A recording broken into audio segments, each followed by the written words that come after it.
Good evening and welcome to the Minions of the Zoo Saturday edition. I'm your host and keeper of the Harry channel, and with me tonight are Minions, DrFunctional. Hello. SkepTok. Hi, everybody. Serenity Star 13. Hola. So how are things in the great state of West Virginia? Pretty good so far. Yes. I haven't had any problems with anything. Yeah. So what do you think about all these YouTubers that, like have like farm videos, and it's, more like animal sanctuary type things? Have you noticed there seem to be a lot of those sort of cropping up? And Yeah, not 'cause all of it's them are easy money. OnlyFans sites with squirrels in them. Because it's easy money, because people will buy any bullshit story you feed them about, I saved this animal from... When most of the time, most of them are not doing that level of saving.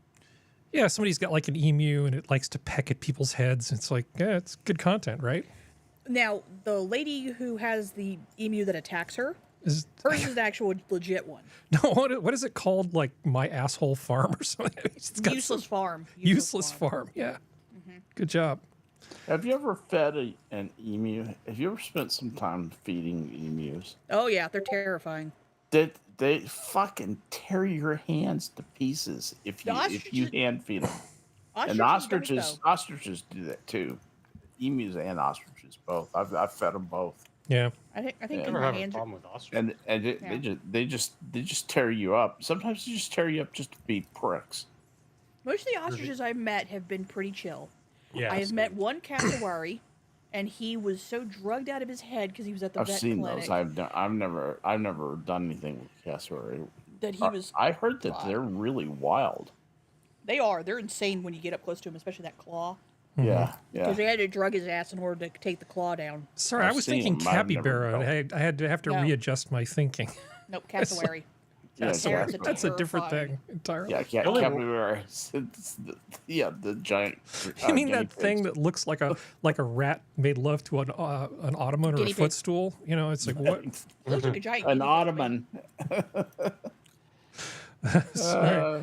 But yeah, Should I do it? You oughta, man. Yeah, there you go. we are not All right, amused. so- I've met a number of ostriches and they were all delicious. Mm-hmm. Yeah. That I only too? knew- Oh, ostrich jerky is outstanding, by the way. Just if you've never had it, it's a delight. Their eggs are good fried too.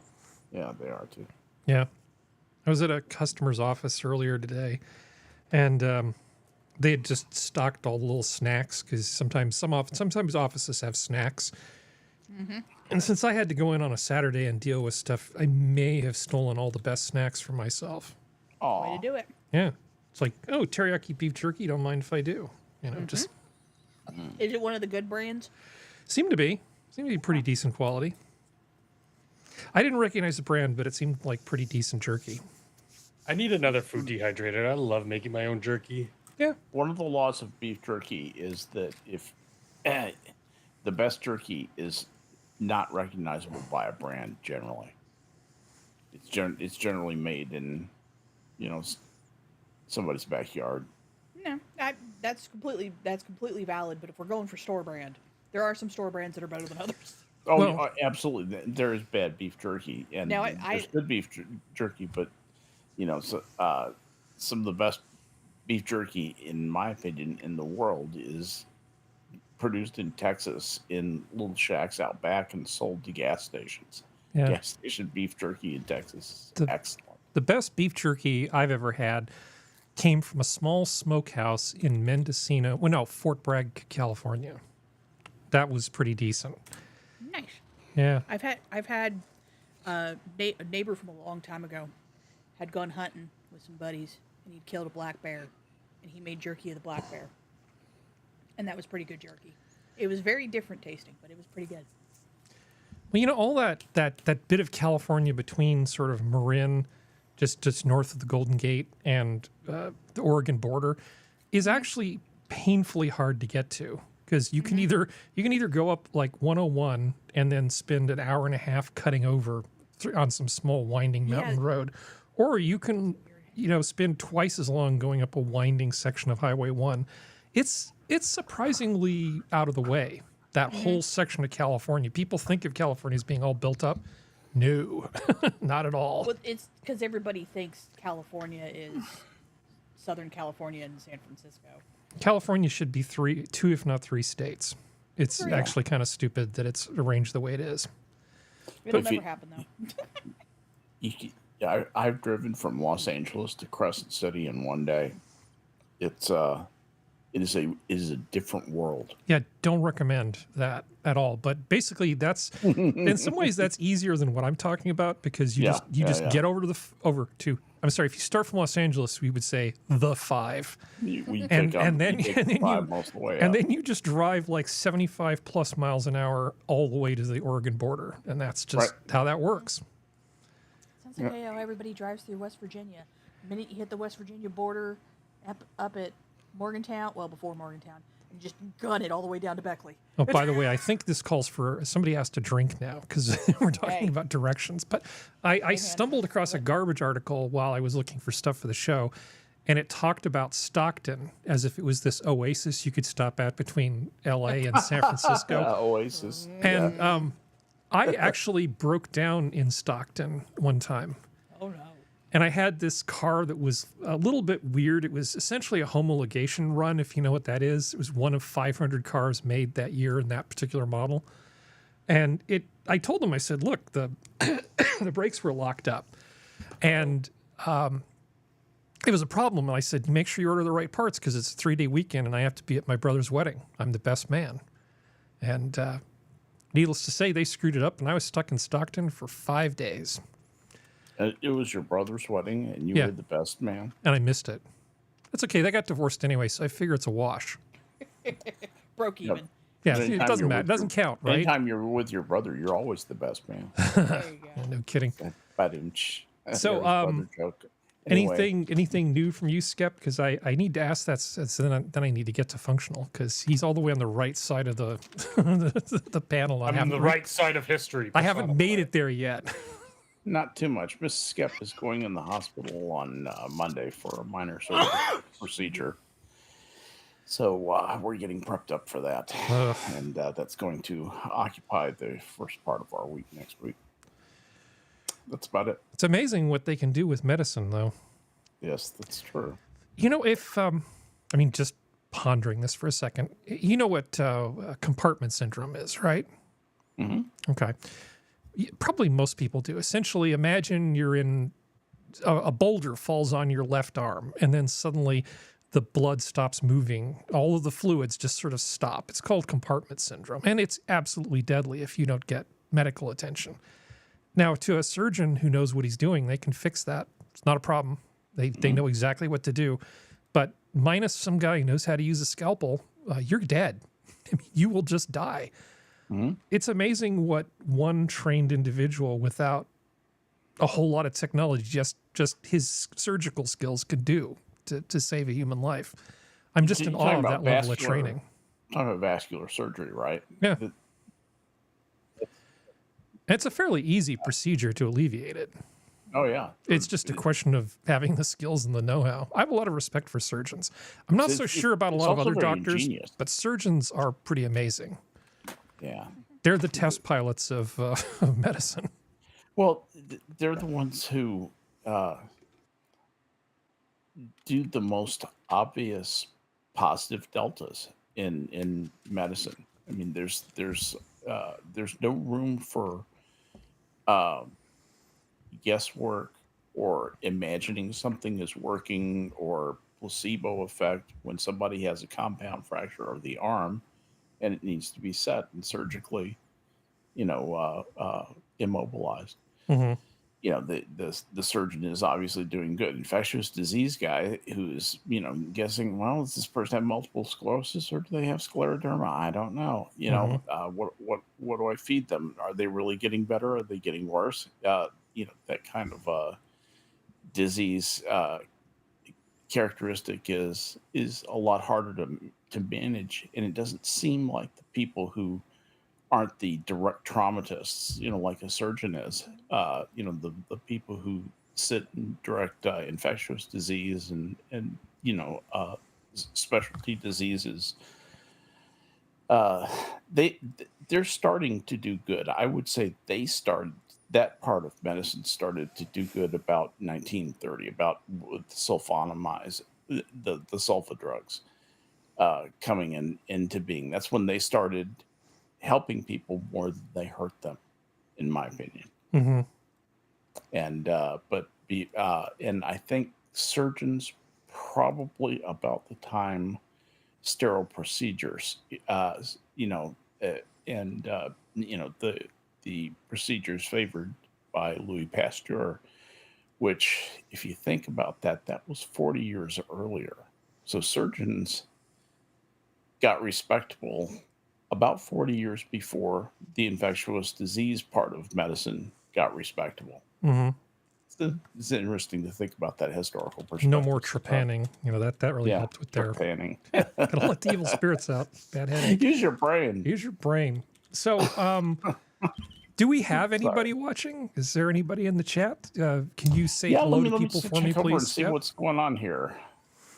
And see, I haven't even gotten my watch page going yet this evening, so I have to go and see who is here. But we see that Cannibalistic Wizard was the first one in this evening. Red Feather one, welcome. I haven't seen you here before. Nice to see you this evening. Assassin is here. Hey, Assassin of the Gray. And we got a small but lively chat, and everyone is saying good evening to one another, very much in the way the old Monty Python skit of the boys all dressed up as little old women in black saying good morning to each other. Morning, morning, morning, morning, morning. Yeah. I set up the stream. I set up the stream a little later than I usually do, so it's possible that word that we're even on hasn't made it out very far yet. So we'll see how it goes. But in the meantime, we have to soldier on to DrFunctional. Who's that? What's up? I think of it as sailing. What's new and exciting? Okay. I'm quitting smoking and I fucking hate everything and everyone. God damn it. Ah! I can't remember. Are you one of the people that watched news radio when it was on? It wasn't like my favorite show, but if it was on, it was on. Do you remember when Bill McNeil, Phil Hartman's character, tried to quit smoking? Yes. And so he found that the nicotine patches worked, so he made them like a little belt around his waist and had to go to the hospital. Yeah, don't do that. Unfortunately, for me, it's never really been about the nicotine, although it is a very serious drug. I feel like I'm going through train spotting with just like losing my mind and just it is a very serious drug, especially with such prolonged regular use.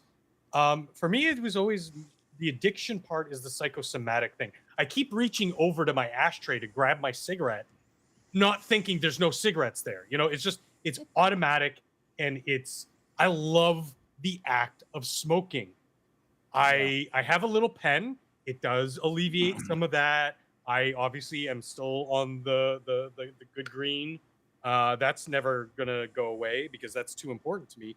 But like other things, like I don't want to go back to vaping, but I might get a little vape pen that simulates the act of smoking. It's not going to be the exact same, but to help alleviate, sucking on hard candies and chewing gum. I don't do the nicotine patches or the nicotine gum. Mm-hmm. They both just exacerbate the problem for various reasons I'm not going to get into. But I know me. I know what works. I'm trying through it. I'm ahead by like, what's the date today? Like 16th? Yeah, I'm ahead by about a month already. I have a movie for you to watch. Sure. It's called Thank You. Thank You for Smoking. Promise me you will watch that movie. I've seen it multiple times. Yeah, I love it's a good movie. Oh, you're kidding. Oh, good. I'm glad. Yeah, of course. Yeah.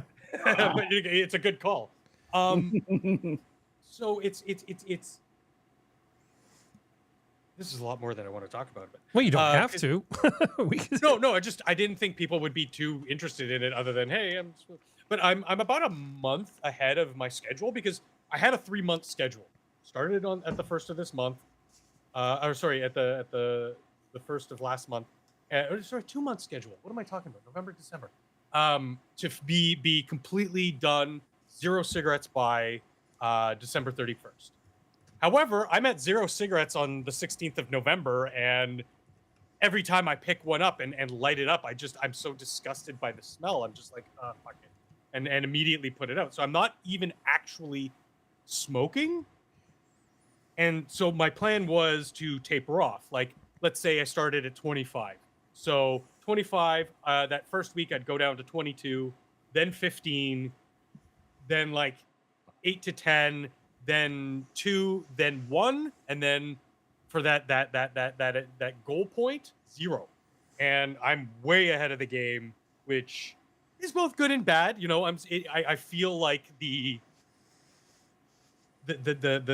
monkey on my back is still there, but I don't have the, how can I put this? I don't care. It's good that it's going away.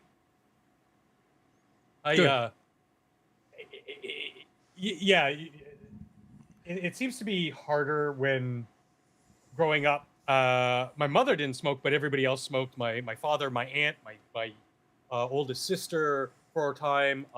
Like just everybody smoked, and I was going through the time where, when I was very, very young, yeah, people even smoked in lobbies and in doctor's office lobbies, and then they eventually had to do away with that, and you know, there was that whole transition to everywhere is smoke free, and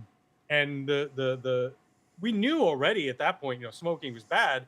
But we knew more about how it was secondhand smoke actually did serious damage to some people, and we had to alleviate that.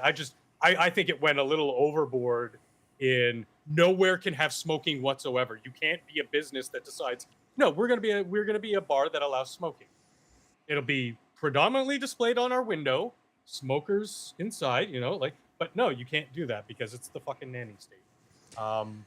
And even if I wasn't a smoker, I would have the same point of view, because I think, you know, you should be able to have informed consent, and that should be basically the litmus test for whether you should be able to operate like that. Is it actually illegal to smoke in Canada now? Not everywhere. You can. It has to be like in your home, under the sheets. No, it's anywhere. Indoors is illegal. Anywhere no one can detect you. And the sheet has to be wet. You can in fact smoke in your home, even if it's a multi-unit rental property, because it's considered an addiction, and addiction is not something to be demonized in that way. Like you can't, so they can't come into your home. Discouraged, really. But we just want to discourage you. But they also have it so that within 9 feet of any government or publicly funded buildings, you cannot smoke under penalty of fine or whatever. Within 9 feet? 9 meters. 9 meters. Sorry, 9 meters. I forgot we're knuckleheads. Okay. But outside of courtrooms and hospitals and everything, like people are like right outside the door smoking. So Oh, really? Okay. it's not really enforced, you know. Well, I'm going to make it up to you because there wasn't a lot of good stuff for you last week. So I'm going to give you a story that I think you're going to like before we do anything else, just to make sure that you get to see the thing that I wanted to show you here. So a lot of what we know about the planet Uranus or Uranus, take your pick, comes from the flyby of one of the Voyager probes. It's just not well studied compared to a lot of other things. And they came to the determination that the moons of Uranus, or Uranus, I'm just going to call it Uranus because it's funnier, probably didn't contain any sort of life based on the measurements that they took while they flew by Uranus. But turns out there was a solar storm going on at the time. And so a lot of the numbers they got about like which things were within the magnetic field of Uranus and being protected from the solar wind and radiation, those numbers were all wrong. Because they forgot to basically adjust for the fact that the sun was being absolutely ridiculous. So in the Voyager 2 data, you can see in this helpful diagram that the magnetic field was actually distorted. No ionized gases. They all basically got blown away, and that's sort of what the magnetic field is in this dotted line. And you can see that of the 5 moons, 2 of them fall outside of the magnetic field. But what it looks like normally is there's a nice big cloud of ionized gas held by a magnetic field protecting all 5 of the moons we know about surrounding Uranus. And that means that a bunch of these that have icy surfaces have the same possibility of life, or a similar type of possible life, as many of the other moons that we've been talking about around Jupiter and Saturn. So the number of target places in our solar system that might have some kind of life just increased by 5. And I mean, there you go. that's pretty cool. And it does kind of track that, because of Uranus being mostly just solidified liquids, methane, water, that kind of stuff, that, you know, it would dissipate into this sort of surrounding. But I had no idea. Like, I mean, that's kind of amazing that it's that large, that it encompasses all of its moons. It's a big damn planet. It's a gas giant. So a lot of the energy that can keep. He's a funny boy. Well, yeah, he's really weird because he's on his side. He's on his side. He basically has been hit somehow. So instead of sort of having day and night along the plane of the solar system, he's at like not quite 90 degrees, but a pretty good angle relative to the solar system when he rotates. Getting his lean on. Yeah, but in terms of tidal stresses, you know, from gravity and the magnetic field, a lot of the things that make it so that you can have a liquid interior of a moon also exist for Uranus. And there you go. So I just like the fact that we're going back through and we're still learning stuff from Voyager 2 data that's like 40 years old. Yeah. It's just amazing. And comparing it to stuff that we learned since then to go through this process and be like, oh, well, things have changed. Okay, now what has changed, and blah, blah, blah, blah, and see what's what. That's amazing. Because I missed this story. Yeah, it was kind of buried, but we'll come back to the science category later. So a little follow-up to the election. Remember we were talking about big electoral blowouts? I completely forgot about Nixon. Here's Nixon versus McGovern. I actually said that last week. Nobody paid attention to me when I mentioned Nixon McGovern. Oh, there's a lot going on. Sorry. But anyway, here's Nixon McGovern. 520 electoral votes for Nixon, 17 for George McGovern. He took the District of Columbia and Massachusetts. And one vote in Virginia, apparently. Was it Virginia or Maine? It's Virginia right there. I see the little blue. Oh, yeah, it was Virginia. Yeah. Which I have a question for those who were alive at the time, Yeah. which I was not. What the fuck was wrong with McGovern? George Magoo, as we called him during that election,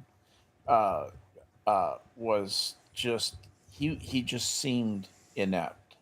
It's interesting because he was actually a World War II bomber pilot. You know, this guy had a distinguished resume, but he was liberal as all get out, and he basically wanted to tax people and give it to poor people, and that did not sit well with the electorate that put Richard Nixon in the White House. We had the Chad Nixon. He got smacked. The Chad Nixon versus the Virgin McGovern. Right. Well, there were a number of really weak liberal candidates that ran back then. Hubert Humphrey. Who's the Greek guy? Dukakis. Yeah, Michael Dukakis. Moustakis. Yeah, there were just a lot of not good candidates back then. Yeah. Well, things have changed. Jimmy Carter was another one, and he made a bad president. Yeah, well, when people been a good talk guy about since then, but he was a terrible. What makes a good president, and they say, well, this person's not very smart. Being smart isn't the most important thing you need to be president. You actually need to be decisive. Not invoking wage and prices. You need to be decisive, and you need to have a good set of principles that you work by. If you have like a good framework for making decisions quickly, you will almost always be a better president than somebody like Carter, who just had his head in the clouds and would overanalyze things and hesitate and then come up with the wrong decision anyway. He brought in Jody Powell and that Georgia Mafia. All his staffers came from. He had no inside DC staffers. He didn't know how to work DC, and so if you don't know how to work DC, DC is going to work you, and that's essentially what happened to him. Sounds familiar. Yeah. Yeah, well, I mean, his family too was a bit of a problem. I mean, not Rosalind, his wife, but people were making fun of his daughter because she was a little on the homely side. You know, like that's anybody's Billy business. was a weird brother, you know. And yeah, he was drunk the, brother. the drunk brother who would just sort of like get off the airplane and decide he had to take a leak right there. So just right out on the tarmac, he'd be just like, Yeah, yeah. that's some good macadam. Let's just water the macadam. And yeah, he had a lot of liabilities in addition to the ones inside between his ears. But anyway, so that's Richard Nixon. He did. 20. Because By the way, Jimmy Carter, who was in a class with another guy who everybody thought was going to be president of the United States. The guy ended up being director of the CIA, a guy named Stansfield Turner. But those guys were 4 years ahead of my dad at Annapolis. okay. They were seniors just before my dad's plebe year. And then your dad went on to teach at the Air Force Academy. He did. I will probably say to GB's point and to Skep's point of there not being a lot of good candidates is that generally the people you want and are deserving of leadership positions don't actively seek these positions out by a default. And maybe this is just my personal experience and experience through art and literature and all this, but it might be a trope, but like the unwilling hero, if you will, when somebody has power thrust upon them, who's a capable person, they have to be capable, you know, at the baseline. But when they have that responsibility thrust upon them, they really do seem to shine. And the modern, and by modern I mean, you know, Western American politic, seems to attract a lot of narcissists and power hungry individuals who just want to make a lot of money. Congress, perfect example. You have a few good people who are like, you know what, I can't just sit by and let my state, my community, my family be constantly set upon by these vultures. So I'm going to actually do something. And you find out like, well, there's so very little that they can actually do because the system's been rigged so that you can't. Well, Welcome to my TED Talk. politics are, not to go all Tim Pool on you, but it's complicated. What tends to happen is interests, people with money and influence, pick people that they think will make good candidates and push them through. So, for instance, Truman was a haberdasher, and that was the Pendergrass machine. There's a bunch of these political machines, but there's also outfits that you will never have heard of Pendergrass. that put these things together. Labor unions, different interests will usually find candidates, and sometimes they'll even go so far as to select them early and put them through law school, for instance. They used to call them blocks, and they would use the affectation BLOC. Back they would talk about this block, this voting block, or that voting block. I remember reading that in the New York papers back in the 1960s. It's still prevalent here and in the UK. Yeah, the only other way to really... You have the Quebecois block. You have the Yes, that's right. which is literally the Bloc Québécois, and then you have the Southern Québécois, Ontario, right. Southern Quebec, you know, Ottawa, Toronto, Montreal block, which is the liberal voting power base, and then you have basically the rest of the country, which is air quotes conservative, and then you have Vancouver, which is not directly attached to the bloc, the Southern Ontario bloc, but it's they align enough that they constantly vote and ally on things. Well, I'm not talking about blocks. Again, in England, I'm talking about political. bloc. I'm talking about political machines. Okay, and political machines try to leverage candidates to get favor from blocks. Okay, blocks are blocks of voter, but these political machines frequently will groom candidates and then push them forward. The other option, also groom blocks.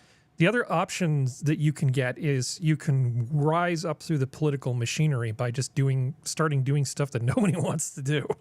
And there's a lot of that, right? But if you can work your way up inside a political machine, it at least makes it easier for some people to decide, hey, maybe this person should be, in politics.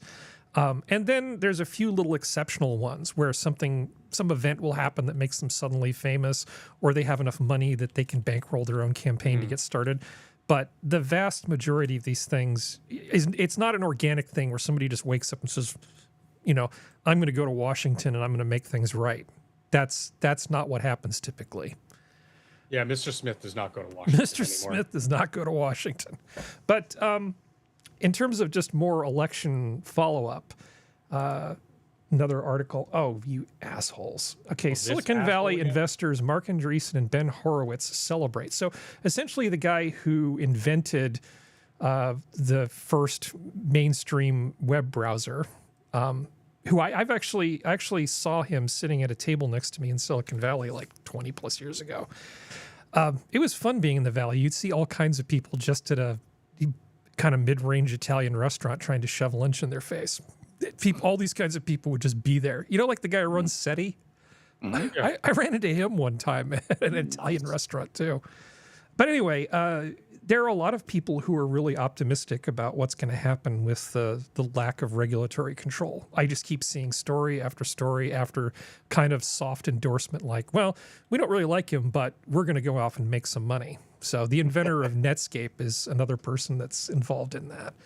Mark Andreessen? Yeah. Well, they brought him from NCSA, and he was one of the people behind all of that stuff. Yeah. There's a cruise line that is offering a 4-year-long cruise if you want to just go to sea and skip the whole Trump presidency. Oh my God. Yeah, it's what a smart marketing move. It's like How 160, smart that is. 170, and for a 2-person room, it's like 200 something for one person. Oh, here it is. The 4-year package costs $160,000 per person for double room. Single occupancy cabin is $256,000. But you can spend the next 4 years at sea pretending that Trump is not the president of the United States if you see fit to do that. And then there's Sora. Hi, Sora. Sora. You're muted. Oh, there we go. Sora is the president now. I was just going to ask Serenity, do you want to spend the next 4 years at sea? Can you think of anything more terrible than being stuck in one of those tiny cabins on a cruise ship? Yeah, being stuck in a tiny cabin on board a U.S. Navy ship and having to work 20-hour days. Well, Yeah. it's 7 days a week. well, it's just the fact of okay, well, one, if you have any property in the States, it's still beholden to whatever Trump does. So it's not going to work out the way they think it's going to No, work but you have out. to sell it just to buy the ticket for this thing. And then after 4 years, you have nothing. Yeah, it's like I come back to nothing and pray to God that I have something left over when I come back. And it's like, two, as COVID proved, those things are literally just petri dishes. Yeah. Yeah. Like, I don't want to, all we need is a bad influenza outbreak and we're all fucked. Or food poisoning. God in heaven, food poisoning. We have at work, there's a patient who's a captain of a cruise ship, and obviously COVID broke out. They were at sea, and he did not get home back to Canadian waters for 6 months. Oh, that's a hell no. And they weren't, and where they particularly were, they were not allowed to dock for almost 5 months of that 6 months. Nice. So they were just brought. They just from mainland to where they were. They just brought food and fresh water and stuff. Like they were taken care of, but Still. they basically were quarantined, like Yeah. And- leprosy ship or something. Yeah, basically. Well, here's a skep question. So no, thank you. So with those kinds of, obviously with military ships, refueling at sea is not a big deal. It's just part of standard operating procedure. But can a ship like a big cruise ship also refill when it's not in dock or in port? At sea, no. Those guys have to pull up, and they're fueled by something called a fuel barge, which is a giant towable barge that has a fuel tank in the center of it, and is a floating fuel tank, basically, with a pump on one end. So it's like a Shell station. Yeah, Apparently, at least as of February 12th, 2024, some cruise companies are getting smart, and some cruise ships actually can top up at sea. here's the problem, Serenity. When you put enough fuel in a ship like that, you change its buoyancy characteristics. Yeah. Yeah. You, I you think change it's- it. You change it significantly enough because fuel is very heavy, and you change it. If you went out to sea in that ship without fuel in the fuel tanks, it would barely be seaworthy. The center of buoyancy would be so high. Those ships stay mostly fueled most of the time. Their tanks, I bet they rarely get below half. So they don't have like a ballast tank mechanism where they can pump water in and out to compensate for the fuel use? They do, but that takes an enormous amount of power Yeah. to run those pumps. That's true. Oh, we're out of diesel. Yeah. I guess we can't pump any water to the ballast Yeah, we don't have any more electricity. Sorry, guys. Well, have a nice day. So if you wanted to take this this We're a little sailboat cruise, now. they have a 1 year escape from reality, which starts at 50,000. Nice. Well, So okay. You'd So be sick of it after a month. I don't know if you guys followed there was a around the world cruise, absolute fun thing that happened in the past year where it was Yeah. like all sorts of drama all over like YouTube and TikTok and that kind of stuff. That it devolved into feral children within a few months. So Well, Yeah. that's which was the ironic thing because Feral children. at least when I was growing up, I remember like MTV having a show about, and it ran for like 3 or 4 years, about where they followed kids who did college or high school at a year at sea.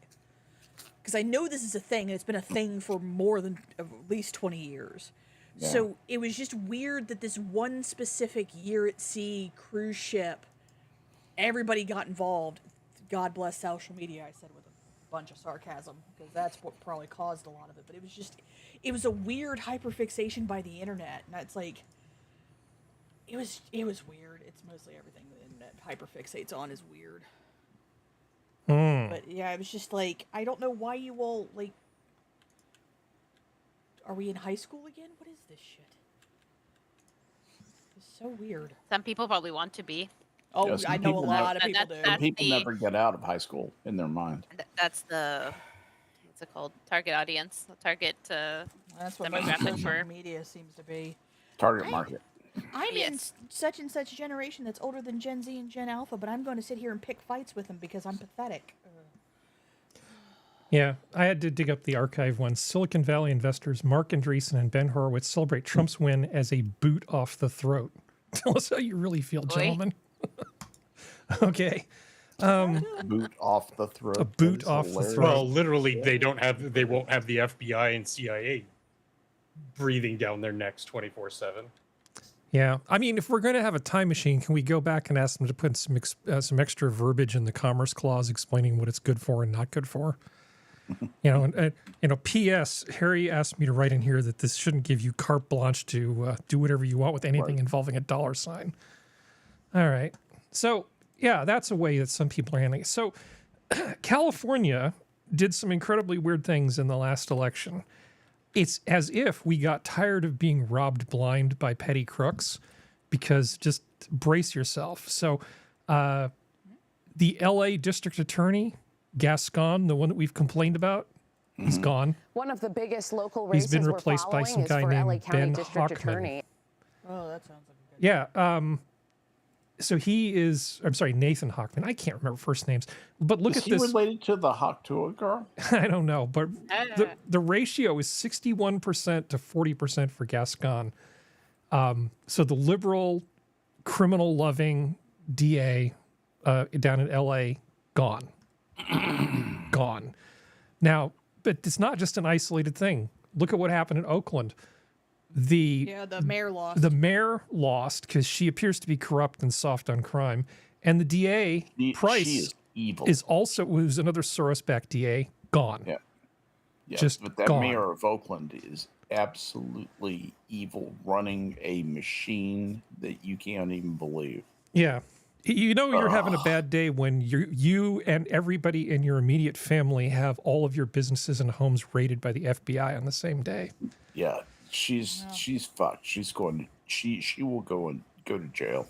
Yeah. And it will be federal jail. She's going to be without Sky for a while. Yes, exactly.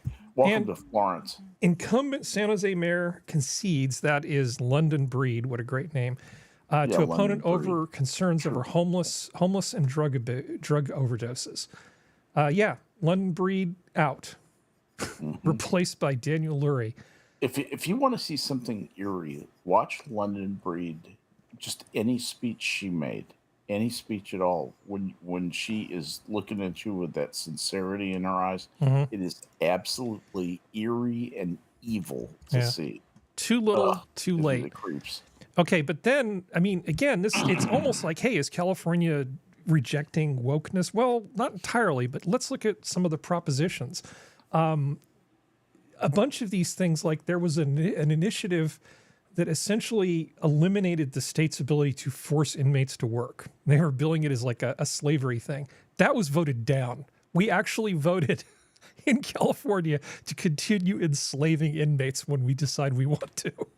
Good. Keep them bitches working.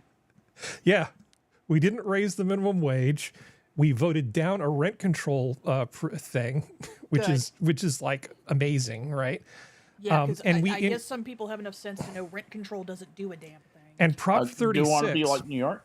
Yeah, and Prop 36 is really fantastic too, because what it does is all that stuff where they made it $950 before you were charged with an actual crime for shoplifting and petty theft, got rid of it. Repeat offenders, jail. We got rid of the stupid thing that's been letting people just rob everybody blind. That's undone now. At least we got rid of it on paper. You got to get DAs who will enforce that too. Well, clearly that's happening as well. So now they voted for Shifty Schiff for senator, which is obviously terrible. So it looks like in terms of issues, the state of California has become considerably less stupid. But there's still this brand loyalty problem. They still can't get out of their head that the problem is the Democrats. You've become less stupid. You still got a lot of stupid. I know, but at least it's trending in the right direction. They haven't gotten past the blue no matter who thing, but when you ask them about an individual issue, the state, based on this last election, is far more right thinking or correct thinking than it has been recently. Which is how it should be. I personally think that the only time you should apply to be part of a political party is when you're running for candidacy of something. Otherwise, every other person in the fucking country should be a registered independent. You vote in any primary you want or all the primaries. Let them fight each other and then pick the one you want.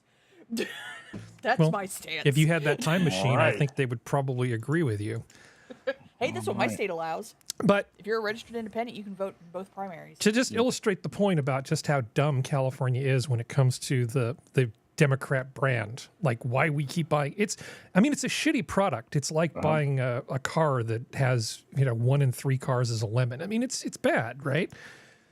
Kamala Harris could become the next governor of California. They've put out polls and found that there's actually a bunch of people in California that think it's a good idea to have Kamala come back and take over for Newsom when his term is up, because he's term limited out. Thank God. So you may be done with her, but I'm not necessarily going to be done with her. I know. Lucky me. I'm sorry. Yeah, me too. God, Maybe I'll just get on a boat for 4 years. You have to listen to that voice, that nasal laugh. Oh God, I did not want that. I mean, I didn't want Trump. I don't like Donald Trump. I did like Kamala Harris. I'm angry that we don't have a better choice of presidents than what the machine handlers gave us, and so hence my protest vote for libertarian. Yeah, me too. We need a better class of candidate. That's our big problem. It's the biggest problem the United States has right now in terms of its government, in terms of getting good executive leadership, is we can't get any. Yeah, no honest person would want the job. Yeah, honest people can't get anywhere near the seat of power. The people who can get near the seat of power turn out to be dishonest or terminally weird.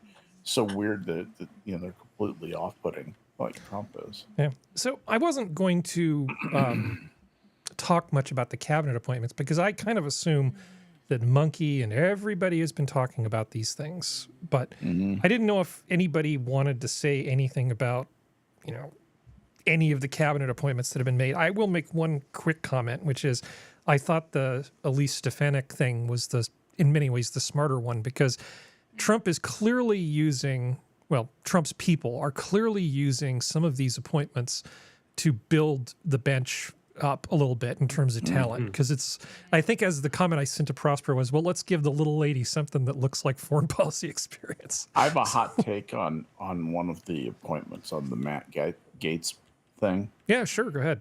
Here's what I think happened. I'm going to nominate you for AG. You're never going to make it through because there are Republicans who have announced they will vote against Gaetz. He has no chance, none, of getting through. But what it allowed him to do was it allowed him to resign from Congress kind of honorably to work on accepting this new position ostensibly. And that canceled what was about to become a very embarrassing ethics investigation for this guy, because he's a sexual libertine, and there's evidently all kinds of evidence of him cavorting. Well, he's not a Democrat, so at least he wasn't hanging out with P. Diddy. But, there are different blocks where these things happen. They believe that they are beyond rules. Those power crazy people. And they often are for a long time until they suddenly aren't. Was somebody else going to say something? Was that Me. Go? I Do made it. my opinion on Tulsi Gabbard very well known. There's something that ticks my head. I don't know what it is. It just makes me. I do not want RFK having any health decisions over anybody's health. I don't want that man anywhere near it. He is not his father. He is not his uncle. No. Thank God for that. RFK the senior was a little bit better but still RFK Jr. But No. RFK Jr. is like the picture of health. Yeah. Guy's 70 years old and he's in peak physical and I don't care. The dude. Well, I mean, I do, because if you're being thrown into a position where you have to suss through all the garbage out there and say But he what is falls good for the people, garbage. But he falls for the garbage. He falls for the bull crap like, oh, the dyes are deadly. They're not. There have been study after study from other countries that have shown dyes aren't. He wants to get rid of fluoride in the water, which actually helps keep some parasites out of the water. The man is not. I don't care. I don't give a damn. Did you know the very first antibiotics, the sulfa drugs, came from the dye industry? Did you know that? Mm-hmm. It's just I don't want him anywhere near it. I don't like Tulsi being where she is because I don't trust her. The rest of them I don't know enough to judge. I didn't even know Gaetz had this stuff. The point I'm trying to make though is that some of these, like ones we were just talking about, like say RFK, is thousands of miles better than whatever the fuck they had in the last administration and the previous 3 administrations. So there's that. I'm not looking for perfect. I'm looking for better, and he's been better than the last 5 or 6 appointments. I will say, when we had our little quick talk last week about who should be Secretary of State, and I made him, and you guys were like, no, we need an attack dog, and Trump goes ahead and appoints a Chihuahua, which I thought was funny. And my only other statement on the whole appointments thing is afuera. Yeah. You don't need to appoint anybody if you just get rid of the department. I mean, it is. I know these people are the biggest tickets in the world, and they're dumb. Well, I don't know if they're dumb. Some of them are dumb. They are definitely dumb in a lot of things, but for the most part, they're just pure propagandists, like the David Pacmans of the world, who are going, oh, well, I thought Trump was for small government, and he wants to make a new department because that's how you shrink government, guys. That's such sophistry. Like, retard. Yes. How do you think companies, large companies, medium-sized, how do you think they shrink? They bring in an outside, air quotes, pit bull to unbiasedly come in, look at the departments, look at the people who work in these departments, and figure out who's doing what work, if any, and David Packman could where you almost can be cut. a Republican op, couldn't he? He's so bad. Maybe, He's so but he's so terrible. He is so amazingly. But he's not the only one. You know, there's Kyle Kalinske, Farron Cousins. Yeah. I don't think Chunky Yogurt is in that same sort of class. No, he says a lot of the same things. He tries to do honest things at times. But my point is, like, I mean, yeah, you need to bring somebody in from the outside who is not partisan to this person, this department, that department, and say, okay, well, where is this near $2.5 trillion from the DoD? Mm-hmm. Yeah. Where is that? And when somebody throws up their shoulders, okay, you're fired. Next person, where is it? I don't know. You're fired. Next person, where is it? You're fired. And go down that list. That's what I'm hoping that some of these, again, Serenity, even though I don't think that they're the perfect people for the job, I think that maybe some of these people can go in and get that kind of style of things done. Because you know what? Even if the person doesn't know where it is, they might be a good grunt of an employee. I'm sorry, you were part of the machine. You're going down with the ship. You know, like you need. I don't want it all to be burned down, but I want it to be gutted and rebuilt from the inside out, because the institution's been so corrupt. Like I look at you guys and I go, do you need some real lessons on corruption? I mean, hello, see this? That won't happen with Trump, though. Yeah, regardless of what he changes, and if he puts better people in or other people in, it's just too much against him that people like. I think a lot of people still view him, while they're viewing him after these last 4 years, as okay, we need somebody better back. I'm sure there's a lot more people who still think that he's a joke candidate, and this is going to be another waste, and I'm saying in quotes, of 4 years. Maybe you need someone who's younger, I don't know. I don't know how to fix it. I don't know politics, but I just feel like he's not the right one. That's what I've been asking people. People are like, oh, well, they're not going to get it. Based on what? Like, they haven't even taken office yet. And people are like, oh, well, I doubt they're going to be able to do. But why? Like, there's nobody's giving me any sort of meat on, like, why they might fail with good course. I mean, obviously, things can pass or fail, you know, for any number of reasons. But, like, people seem so worked up about how my fear is there's fail. still Hold on. Because even if they go in and like this meme, you know, like we've seen it in Office Space, the corporate bulldogs come in and they just cut all these people out. And then when they turn around to the American people and say, look, this general, these higher ups here, and all their lackeys were responsible for this $2.45 trillion in misappropriated or air quotes lost spending, and now we're eliminating all of these people from the government, and we're blacklisting them so they can never have a position again. All their what do you call the retirement stuff? Pensions. All their government pensions gone. All of it. That's how you gone. make an enemy of the state that then turns on you and destroys you. Please stop interrupting me. So when they show the American people, all of these people are now gone, that they've been proven to be dishonest, lying sacks of shit. Some of them will even see courtrooms. And again, this is no just my supposition. If this good stuff happens, then no, you won't have how did you just frame it, Serenity? Like enemy of the state. Like an enemy of the state. No. Well, who cares about the state? You're making friends with the people. And the people will look at that and be like, wow, okay, you just found out who basically stole $2.5 trillion from the nation, who are so incompetent, who are so, you know, and I mean, that's where I'm at with it. I'm not saying they're going to do good. I'm saying there's the possibility for this to happen. And it looks like it might very well happen, but I don't know because we haven't seen any of it yet.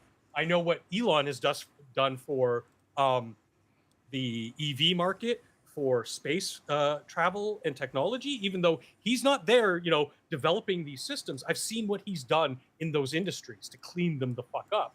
I've seen what he's done with Twitter to clean it the fuck up. So it stands to reason that if he's on brand with Doge or whatever the hell they want to call it, it might work. Department of Government Efficiency. And then he'll push his stupid crypto. Yeah, the crypto. I mean, for all the good things that are happening, there's like 3 or 4 things that I like, and then there's one thing that kind of scares the crap out of me. Which Okay, is, so for instance, just take one thing, the RFK thing.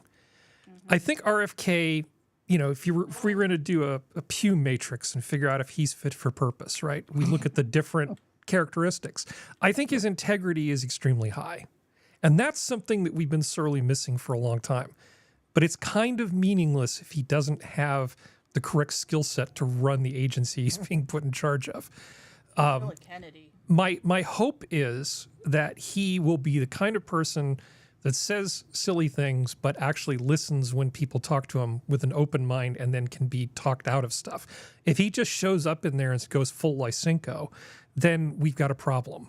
And then he needs to just be sent somewhere else. So I think the best case, I think he's probably going to get approved, and probably we're going to end up spending, we meaning collectively the people, are going to spend a lot of time trying to talk him out of bad ideas. But at least he's sort of starting from a position of being honest.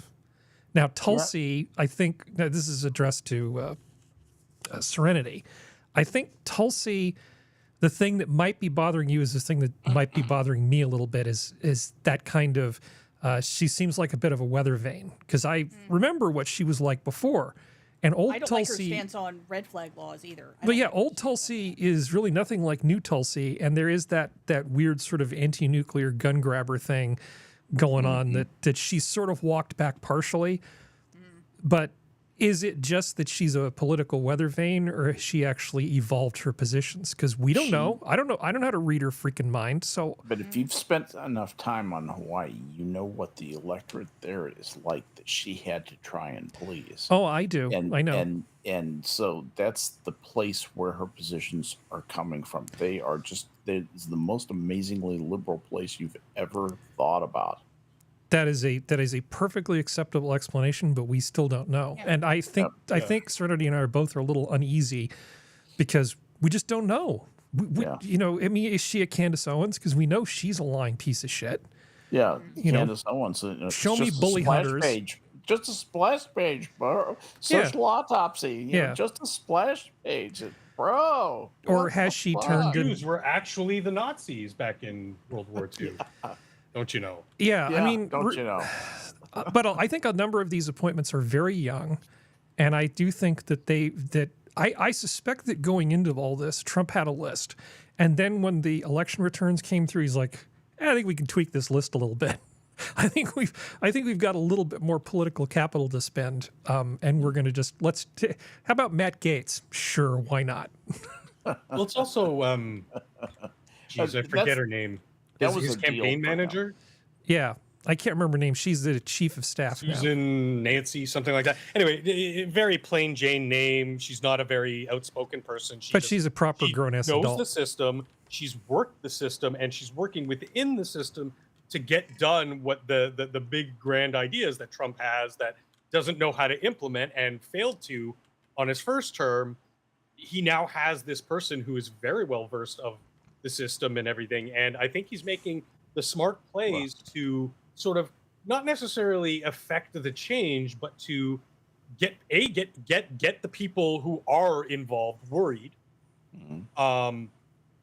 whether it be government institutions or private institutions that have been working with government, and to put these people into place to sort of, I don't want to use the term weather vane because that means something, but to take the temperature of these different things to find out, okay, where can we change? What can we change? And as much as I don't like RFK's policies on, like you mentioned, Serenity, certain dyes, they are effectively harmless because they're just basically plant and root extracts that have dye in them, and they're just refined to make fun colors for food.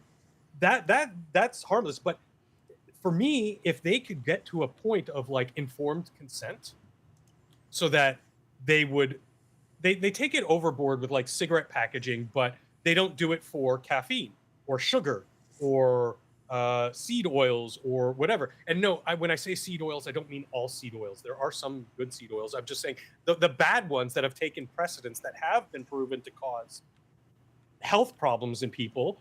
People should be aware of that, and the producers of these items should not be allowed to hide any of the pros and cons behind it. It should be all out in the open, and Well, let me segue to a palate cleanser. I mean, it's not so much a palate cleanser as just sort of a make it gaper as a thing to at least just sort of change the subject slightly. Costco forced to recall 80,000 pounds of butter for the dumbest possible reason. I assume probably at least half of you know what that reason is. It's not Hysteria? actual butter. No, it's because they forgot to put "may contain dairy" on the label. Are you crazy? So they're recalling 80,000 pounds of Kirkland butter because it doesn't list it as a dairy product. It's butter. What the hell? See, okay, The cartons were wrong. this would radicalize me. This kind of level of stupidity. Yeah. That's a big print job that went wrong. Why? How did a standard design get changed? Yeah. So on the one hand, I do. We keep talking about, oh, we want fewer regulations and stuff, but then it's like, no. But in terms of disclosure and all sorts of other things, we want more regulations. It may be to your question there, Skep. I'm wondering if this particular print warehouse or shipping was supposed to go to somewhere else. Yes, it was supposed to probably Canada or whatever. Yeah, exactly, where it's not required. Or somewhere else, exactly. And then That's exactly probably what happened. They put the wrong packaging on the shipment. Because I agree with you. How the heck do you screw that up? It's Kirkland butter. This is a standard. Yeah, no, that one's Not a heading to specialty. China, not Chile. Oh, sorry. Yeah. There's Look, three similar names. At least from the pictures online, that's the unsalted butter. Mhm. If that's the stuff that got changed, it looks like they changed the label recently. They removed a red barn house off the front. So it could be whoops. if someone didn't add it back, like the graphic design moron didn't do what they were Yeah. supposed to. Oh, Put a so picture of a much fun. cow on it. You know. Some people are getting fired. Yeah, you Oh, got some that's explaining They to do. deserve.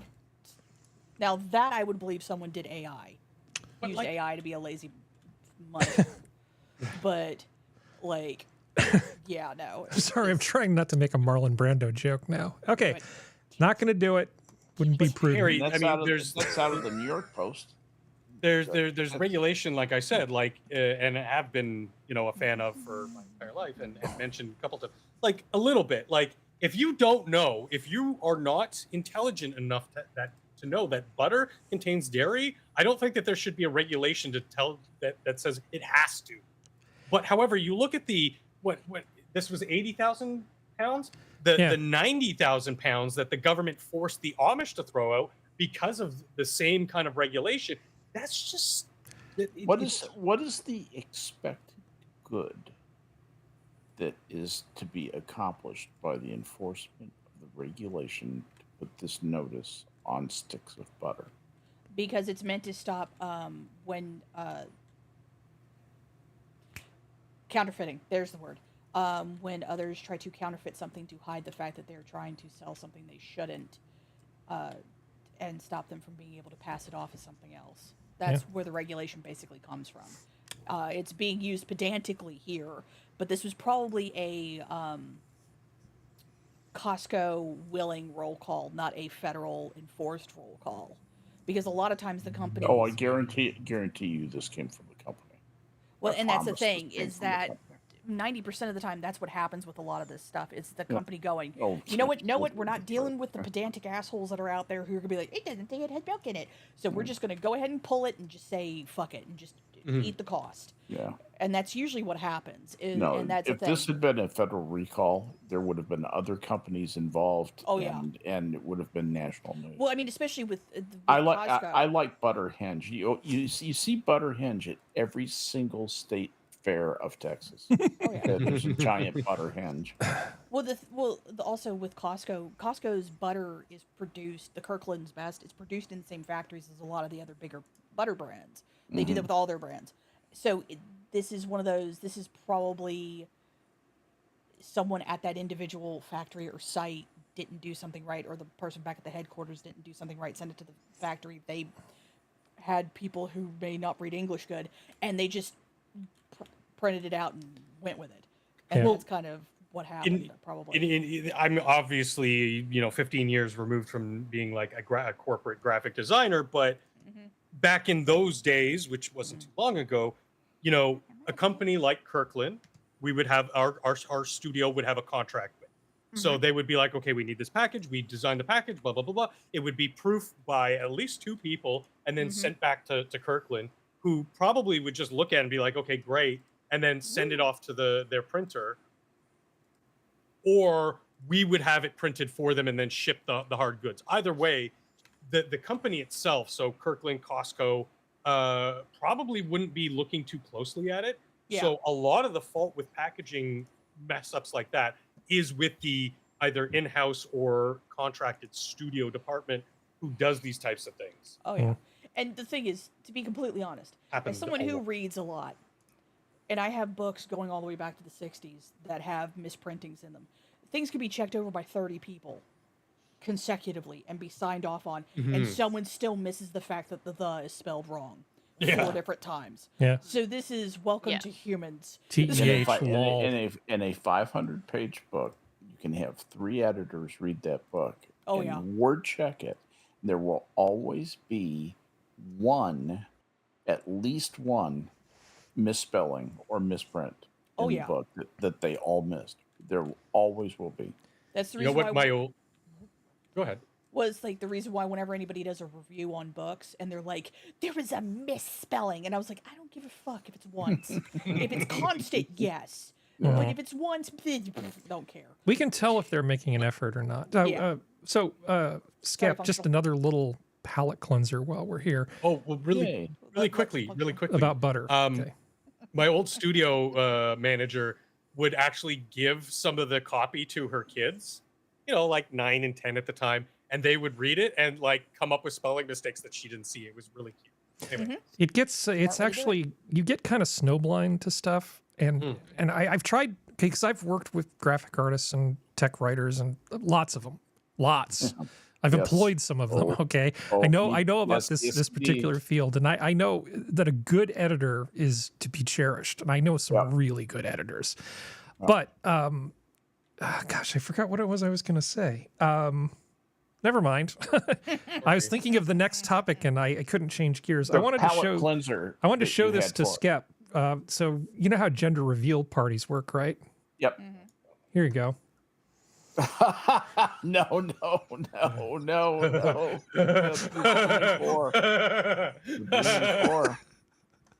Oh my God. That is a dank meme. That is so dank. Man, that's wow. I saw that and I thought, oh, I have to show that. I have to show that. Okay. All right. My dad actually knew one of the guys who was a good friend of one of the 2 people who killed himself. Yeah, it was a terrible accident. There were two that were just like this. Well, one was a drop screwdriver, and the other one was the actual dropping of the demon core that you see here. Right. This is one of the 2 incidents right here. You know what you don't want to be your footnote in history? A number on a diagram showing your position relative to the accident. That's not what you want to be. If you want to be anyone, you want to be the guard by the door who lived into his 80s. Okay. I think how about another light thing? We were even talking about this one during the commercial break. It's one of the most bizarre cases of insurance fraud we have ever reported. Somebody dressed up in a bear suit vandalizing cars in Lake Arrowhead. Suspects provided their insurance company with this video claiming that a real bear entered their Rolls-Royce Ghost and tore up the luxury car. Well, tonight, 4 LA residents have been arrested and charged. This is amazing. And those look like the tools you use to like chop up like whole hog barbecue or pork shoulder. Jeez, yes, meat shredders. Look at that. The cost of butter is making people do some pretty outrageous things. Let it be known, ladies and amazing gentlemen, things. if you're going to dress up as a bear to defraud some people, make sure you get the suit from a furry creator, because it'll be more realistic. He's less convincing than the John West salmon commercial. Yep. All right. All right, asshole. So do we feel better? Do we feel better now? The bear in Super Troopers was more convincing. Yeah. Okay, so who was it? Oh, Sora, you were talking about steak last time, right? I think so, yeah. And I think I was a proponent of the ribeye. You know, I mean, I'm so brave coming out and saying that ribeye steaks are the good ones. So Matthew McConaughey was on a podcast called Two Bears, One Cave, a couple of comedians. And he had this to say about the ribeye. Uh-oh. What cut do you eat? Ribeye's the steak. Ribeye's the steak. Admit it or not, we're not talking about, oh, I want to eat lean. And Yeah, how I do you- know I have my elk. I How do do fillets. you have it cooked? Well, there are different ways. So I go 1 5/8 inch, Yes. which means it's a big, thick piece of meat. Yes. Which means I either go on the grill. If I can get that green egg to sit there and hold at 455 and close that thing and trust it, beautiful. Other times where we're just inside and I don't have time for that, I'm a big 16-inch black skillet, oil, butter, and sear that and flip some oil and butter on top of that thing. Baste 'Cause I it. just learned this, that butter doesn't brown Reverse sear it. if you put it in early with the oil. And then Yeah. Ribeye. Ribeye, you know, Matthew McConaughey may not be the smartest guy, but he's so effortlessly cool. I feel like I want to believe him. The ribeye really is just a fantastic piece of meat, Sora. And I was really tempted because I was at the market just the other day and they had a bunch of prime ribeyes in and prime porterhouses too. The steak display case, it was just like, oh my God, it's just so much food porn under glass behind this thing. You know, try not to leave. It's so beautiful. Try not to leave drool on the glass. I almost took a picture and sent it to you, but I decided that would be a little too conspicuous. I don't want the people who run the meat department to start to worry about my mental health. But anyway, Why? Everyone say I take pictures of stuff all the time and then send it to people. You gotta become like, I don't know, yeah, when be you millennial. well- Start taking pictures of everything and send it. when you become an older dude, you have to try harder to not As cross long over as into the you- creepy Is this line. girl? As- Is this as- girl privilege? Yes. It's young Apparently. privilege Edward. and girl privilege. It's like, as long as you ain't pointing the camera at somebody, Harry, and it's not their ass, you're fine. Do you know how many times I've just FaceTime, like, hey, I'm at the thing, do you want this? And I'm just FaceTiming. They're like, yeah, okay. It's like a 30-second FaceTime call because it's just easier than loading up a picture sometimes. Yeah. Okay, one more palate cleanser, because we can. You're stealing, right to jail. You're playing music too loud, Right. right to jail, right away. Right to jail. You're driving too fast, jail. Slow, jail. You're charging too high prices for sweaters, glasses. You right to jail. You undercook fish, believe it or not, jail. You overcook chicken, also jail. Undercook, overcook. You make an appointment with the dentist and you don't show up, believe it or not, jail, right away. You're stealing, right to jail. So this is Harley Pup _Hank, and he does not have a lot of viewers and stuff. So, you know, if it's just funny puppy videos, you go check out Harley Pup _Hank. That's a pretty damn cute dog. That's a pretty You cool undercook dog. fish, believe it or not, jail.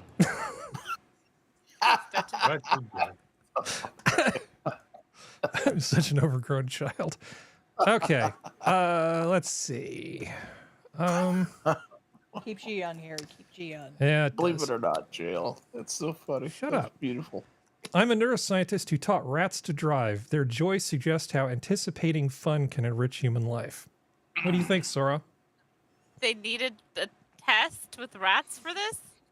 Yeah, they taught them how to drive. Well, Rats that's will choose to fantastic. take a Good job. longer route if it means they get to enjoy the ride to their destination. Yeah. Yes. That it's Yeah. like they figured out that rats like to have fun. Although I do have to say that I think that is more a wholly American thing or Canadian thing than, say, European or East Asian. I'm not going to speak for the Middle East or West Asia, but like I think America, because like I've sometimes taken the longer route if it meant I could listen to my music longer. Yeah. Oh, 100%. If Yeah. if you get into a really good like, I will not turn into my street if a song I love turns on. I will circle the block. Like, Yeah, and it may not be a longer route, but I will slowly circle the block and be problematic That's- to my neighbors. That's me. That's me on a motorcycle. just creeping by them. On a neighbors. motorcycle, the effect is even worse. It's just creeping by hi neighbors. But it's like I think that, not to say that it's very different if you're on the metro. Yeah. Because it's like Yeah, if you even if you're on a if you have safe to one. take yeah. Yeah. Exactly. because like there's some places, like at least horror stories I've heard from friends who've gone to Japan, like with how freaking janked Japan's railway system is, like their metro. If you miss one stop, you're having to take 5 different train stops to get back to where you need to. That's absolutely true. And That's it's like, absolutely right. so I think it's more. I'm not saying other people couldn't take enjoyment in it, but I think it's more in a wholly an American Canadian. I think it's a wholly North American thing. I really do, because I just don't think. Yeah. I think we're just so used to it because of the size of our countries. Yeah, I that- think we have our view of driving is freedom and just Yeah. escape versus in places where like you said that they actually are much smaller. Every little extra bit feels like now it's an endeavor, right? Yeah. Like you Or you have to pay the fare again, or you have to find the right train. yeah, Or or if it's like, tolls or this like yeah, so or if to it's, me driving an hour is like yeah, whatever. yeah. So you're not getting far.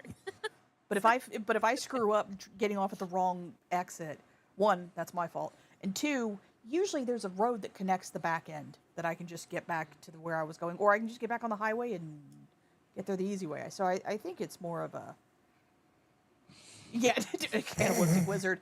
America. This is a 6-hour drive. Was nice. Europeans, a 20-minute drive. Fuck that. If Grandma wanted to see Yeah. me on her deathbed, she would have been closer. Yeah, like literally hearing English people complain about it, like, oh, I can't go see my family. Oh, why? Where do they live?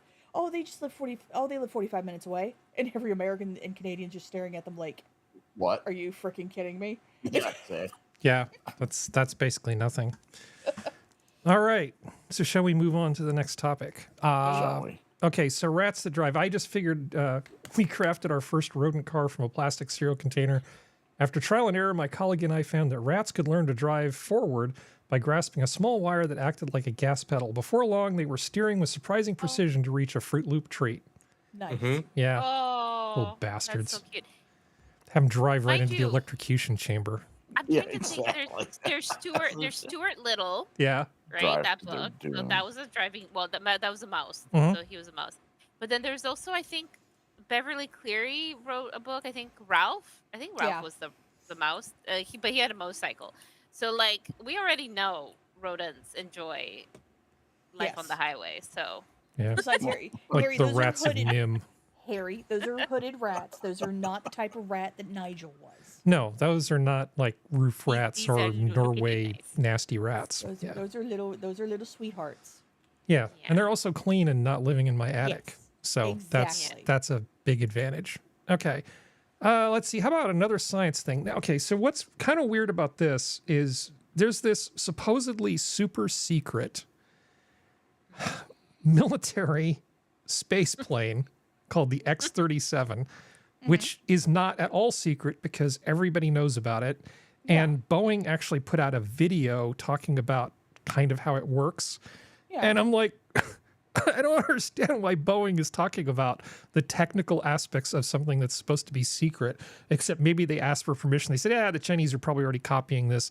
You guys have an image problem. Why don't you put out a cool video about something that you're doing in space that doesn't suck?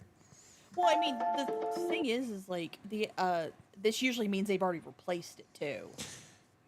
Yeah, so this is the X-37B, and what this is about is basically aerobraking. They're changing an orbit without using fuel by using atmospheric resistance during this highly elliptical orbit. Neat. Yeah. Which means you can stay up longer and go further. X-37B missions have continuously advanced our nation's space capabilities. Yeah, so this by thing's been testing around new since technologies 2010. that reduce risk and inform our future space architectures. Mission 7 is no exception. So it's basically We like launched for a the tiny first time space on shuttle, a but with Falcon better Heavy technology. into a highly elliptical orbit. This mission is And notice that Boeing is using a SpaceX rocket to put their space plane up into orbit. I was Okay. looking at. Isn't that a SpaceX? That's just smart business. If your That is. if your competitor will sell you something that costs you less than it costs for you to make it. It's a make or buy decision. Yeah, It's exactly. supporting the Space Force, And apparently the space radiation plane is effect actually pretty damn experiments cool. and the testing of space domain awareness technologies. Yeah, so here's our We've secret completed space our plane. time in this highly elliptical orbit and have started executing a series of maneuvers called aerobraking. This allows us to change our orbit around Earth and safely dispose of the service module components in accordance with the recognized standards for space debris mitigation. Yeah, so they're not putting a bunch of space junk up there. In general, when Silent maneuvers, it's going to use its thrusters to execute one or multiple burns to get from its initial orbit to whatever target orbit it wants to get to. Every time it burns, it's going to use delta V and expend propellant. If that satellite's going from an orbit with an apogee that's really, really high. Yeah, so you can see that, it may be injected into an orbit with this high apogee, this eccentric orbit, the one in yellow in the bottom right corner. But by actually using the aerobraking maneuver in the atmosphere when it's closest to the Earth, they're able to smooth out that orbit into like a geostationary orbit or some other type of orbit they're searching for, all without using any fuel. And so this is a nice little bit of space engineering that they're doing. Yeah. Yeah. Boeing may not know how to make that commercial capsule to go up to the space station, but they are doing some cool stuff on other projects. I just find it amazing that this is supposed to be a secret, but Boeing is making videos about it. That just kind of makes my head hurt. From what Assassin said earlier, the X-37 is a low orbitable UAV I've been tracking for a while. It's been pretty well known for. Yeah, It isn't that the vehicle itself is so secret. It's actually based on pretty well-known aerodynamic principles. I'm pretty sure it's a really good idea, but it's what the plane will be involved in that's going to be secret. It's the missions that this thing is going to go on that will be secret, that will define its secrecy. They haven't been particularly secret about this. I've been watching this with great interest. Yeah. Well, that's why I call it one of those weird sort of open secrets. Open secrets, yeah. Like for the longest time, people would talk about the SR-71A, and then you'd ask, like, well, what's its ceiling? And they'd go, it's a secret. We can't tell you. You had a pretty good idea it was like really, really high, but they wouldn't exactly tell you. So there's certain operating parameters that they won't disclose. But overall, yeah, we have a space plane, and it's a worthy successor to the space shuttle for certain types of work, not for carrying cargo up into orbit, but it is pretty cool. But it makes me wish that we'd actually finished the Aerospike engine and done that. But that's a conversation for another time. The Aerospike is ridiculously cool. But aerobraking is cool too. So let's see. So we did the California politics thing. Okay, Sue, have you guys seen all these dash cam videos or do you get those in your feed? Oh, yeah. So what kind of dash cam videos of what? Well, so like this, this one. All over the internet. This is A an car obvious on the bit Belt of Parkway suddenly fraud. stops. The driver then backs into this the stuff, car yeah, I've seen behind that it one like 5 in an times. apparent case of insurance fraud. And as you can see, the entire incident caught on dash cam video, and thankfully People are for so the victim in stupid. this case. And then they get the- out and then go, oh no, my neck. Oh, look at this. Oh, it's so terrible. And then that guy looks up and sees the dash cam and he's like, oh shit. It was even so bad that one of these guys got out of the car and got into the red car behind them that was following the victim's car. Yeah. Nice. It's such an elaborate thing. But the Queen's DA actually is going after this person. They're bringing charges on them. I like this fact because you see these videos all the time and wonder what happens. Well, in the borough of Queens, they take your license plate number and they track you down, and then they start throwing you in jail. I would like to see those people thrown into a wood chipper. So the guy with the Saint shirt is actually a U.S. citizen. A number of the other people are visitors from other countries. Immigrants. Yes. Yes. Guest immigrant. Honored immigrants. So good. Honored immigrants of color. So, but on a lot of these dash videos that they show, the people who run the channel seem to be just sort of morons. They'll say things like, "Oh, that guy was just defending his territory in his lane, and that guy got instant karma when his car got all messed up." It's like, I was taught by like certified safety people that if you're in a position to prevent an accident, you have an obligation, both legal and moral, to do so. It isn't about defending your lane. The last person principle, and the last person who could have prevented the accident, if they did not prevent it, they caused it in Texas law. Yeah. Yep. But so many of these dash cam videos are just so retarded. Well, I mean, the person narrating them is just retarded. Sorry, I shouldn't use the R word, should I? Mentally challenged, because they don't seem to understand that accidents hurt people, that they cause physical pain and suffering to folks, and that the idea that you're just like defending your lane is, like you said, legally you're on really shaky ground. Yeah. Because if you can prevent an accident, you absolutely should. I mean, is it better to get your car all messed up and then potentially have to have your insurance company write it off, and you're driving a car with a salvage if you drive deed just decently defensively, you can essentially go through your adult life without an accident or ticket. All you have to do is drive just with a little bit of forethought, and obey the speed limit laws. Yeah. Well, I figure the Motorcycle Safety Foundation training that I took, back in 2006 or 2007 has probably saved me from at least 2 accidents. And it's just some very basic sort of strategy. You probably remembered, or maybe you didn't. Maybe this came after you were on 2 wheels, but it's just like you think 3 seconds ahead, you think 10 seconds ahead, and you try to think 30 seconds ahead. So you just sort of look at things in those 3 time frames. Keep an eye out for like having to make the immediate stop, look a little bit ahead and see, look, am I driving into something that's going to cause trouble? And even the 30 seconds ahead, it's like, well, what's off in the distance? Is it likely to be something that causes trouble? Just a little bit of defensive driving stops most accidents. It's just people being careless or just not knowing how to drive properly. Yeah, on 2 wheels, the hard thing is keeping your attention focused ahead. Yeah. You got a lot of skin in the game to motivate you. Car drivers get lazy. Yes, exactly. Yeah. But the accidents I'm talking about are car accidents. Yep. I had somebody brake check me on when I was on the bike. That annoyed the crap out of me. Oh, that would piss me off. Yeah. I might vandalize your mirror and hop away. I was so surprised that honestly I didn't know what was going on. Oh, you have something to say to the people? Meow meow meow. Oh Jesus Christ! When I'm not What was that? When I'm not logged in to YouTube, it gives me all these random sorts of things. Like here's a video suggestion. On me, Sora. She what? Like just what? all over me. She what? She sneezed on me. Oh, well, they do that. Like that boogie all over me now. I'll be right back. And it's cold too. But it keeps trying to feed me these AI things, these AI videos. And so this is one that I saw today. I just had to capture the thumbnail because I thought it was so ridiculous. It's like Retro Mars.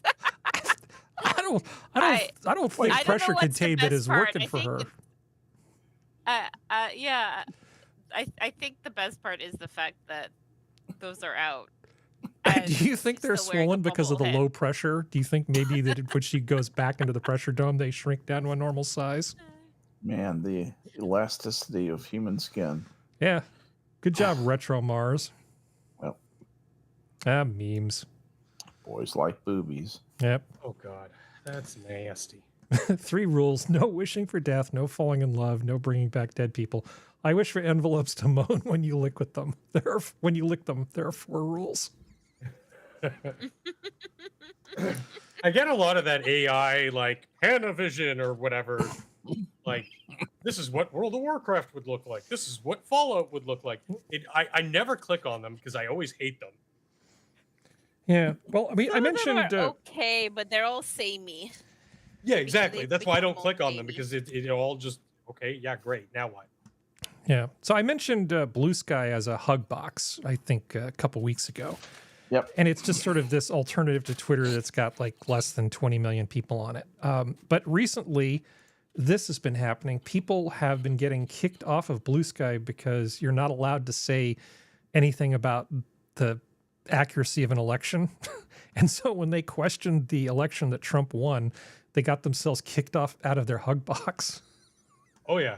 Oh, and their reporting system is completely bogged down because what happens when you put a bunch of whiny leftist bitches on the same platform? They're all going to complain about each other. Yeah, it's beautiful. They just don't have enough staff to deal with all the incoming tickets. It's so delicious. Yeah. So let's complain about California briefly.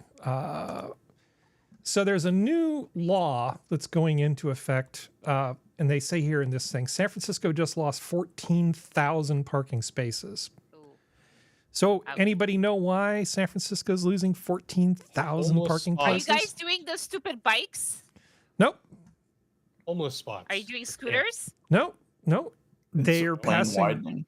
passing a new law that basically says you can't park anywhere near a crosswalk, implied or painted, to give people walking into the crosswalk a better view of oncoming traffic. So that effectively takes a whole bunch of parking places out of San Francisco. Nice. Well Yeah. done. You're can't city park in within- trouble. This was a solid move. Yeah, you can no longer park within 20 feet of an intersection. Oh, fuck you. That'll save San Francisco. Yeah, Yeah. it'll save Yeah. it by getting rid of. It says the city has approximately 442,000 public parking spaces, with 275,000 on Wait till streets they and start 166,000 in issuing garages. Wait till they start You know- issuing citations for that. You know, Oh, yeah. we have a similar ordinance up here, but you know why? Take a wild guess. Anybody? Anybody?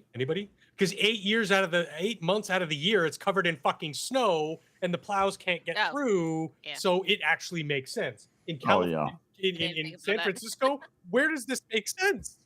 Yeah. It's so silly. Oh, And yeah, I mean, again, like up here, it's the regulation with purpose, and is it fit for purpose? And it does actually matter, because if you think about it, if the plow has to stop and then go around these cars and then push the snow into the crosswalk area, it can't get into that little nook where the crosswalks meets the sidewalk, Right. and where the cars are blocked. So now you've just put a huge impediment to the pedestrian traffic, which is kind of bad, especially for people like me who are cripples who, it's hard enough to get around during winter. yeah. So there's a few rants I want to have here, but I think I don't want to miss a few of these articles. I know Sacramento is not a breathtaking town. between Don't San Jose and fucking lie Sacramento. to me. This is the Stockton thing. Oh. Talking about all the fun you can have. Stockton. You Stockton can't go is a wrong stopping hellhole. in Stockton. No, I lost 5 days of my life being stuck in that godforsaken town. Good God. Good God. Stockton. Stockton, at least we're not Fresno. That could be their slogan. Yeah. You can't really tell us apart, but Yeah. Yeah. Screw you, Stockton. Terrible place. we got the uptown Fresno. All right. So you read Fresno the is the uptown Barstow. so But you read anyway. the econ article, right? Functional, the one that I actually posted. Is price gouging real? Oh. Who's doing it? Is it driving inflation? I should put the link to this one in the chat for people, because this is something that we obviously can't spend a ton of time going over. I did, and I got sidetracked because which one's the genius? Eric Weinstein? Yeah, Eric Weinstein put out a paper that was very similar with this, and he mentioned me by name on Twitter to read it. And so I started reading it, and then I just kind of got lost in the weeds. So I didn't finish either the story or the paper, but I have a general idea what's going on. Well, Kamala was saying that she was going to fix grocery prices by going after price gouging. And this article that I just linked from Forbes goes into pretty good detail. It's saying during this window of rapid inflation that was during the Biden administration, the first part of it, grocery stores were not making money off of that. In fact, if anything, they actually had lower profit margins than they did normally. Now, Groceries banks have tiny profit margins. yeah, it was like less than 1% during that period. They ended up having to absorb a lot of that cost, at least as much as they could. Now, the banking industry, on the other hand, they're kind of like the gasoline industry. If they have an opportunity to slip in some short-term gains, they'll totally do it. Yeah, because those kinds of fees tend not to be particularly scrutinized by consumers because time preference. Oh, you mean you're going to give me money now? Okay, I'm not going to read the fine print. Next thing you know, you're spending, they're tripling the bank service charges for stuff. Yeah. Yeah, the banks made a ton of money during COVID. I mean, it just my personal supposition, but it seems like industries that have tons and tons and tons of regulation, banking, insurance, they tend to do a lot of this gouging, so-called gouging, and it seems to be kind of a theme between them, but I don't know. Like, I haven't looked too deep into it. And it's never the stuff that people are talking about that actually does the gouging, where profit margins are like huge. Even short-term profit margins are just huge. They just come out in left field, and it's just like, they made how much last year? And if you've ever tried to do something like make an insurance claim or have been fallen victim to one of these high interest rate credit cards or something, you know it's impossible to get money out of them. Like, oh, my car got totaled. Well, 7 years, and we might give you some money. Maybe not, but like it's I'm being a little hyperbolic. And it's interesting because Big Daddy Trump has said he wants to curb interest rates for credit cards at 10%. Yeah, we'll see. I mean, sure, but in principle, like, at first thought, I'm like, wait a minute, that doesn't sound right.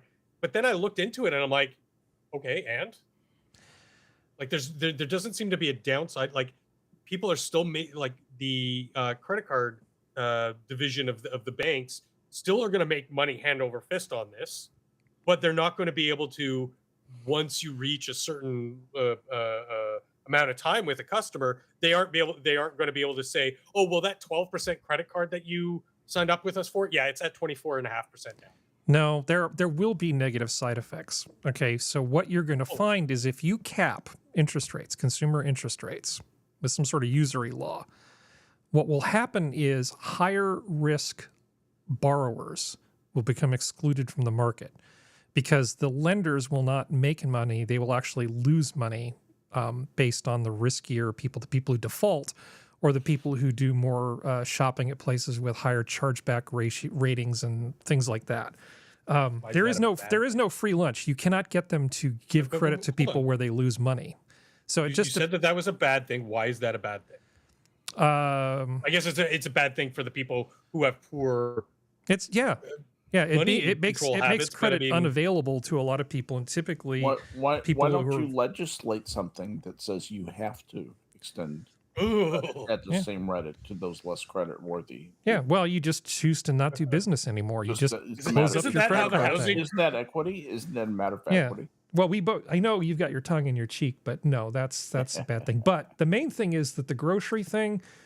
Here's your statistics. The profit margins for the grocers actually sank because what they're doing is they don't want demand to Imagine my collapse. shock. So they're absorbing as much of these price increases as they can.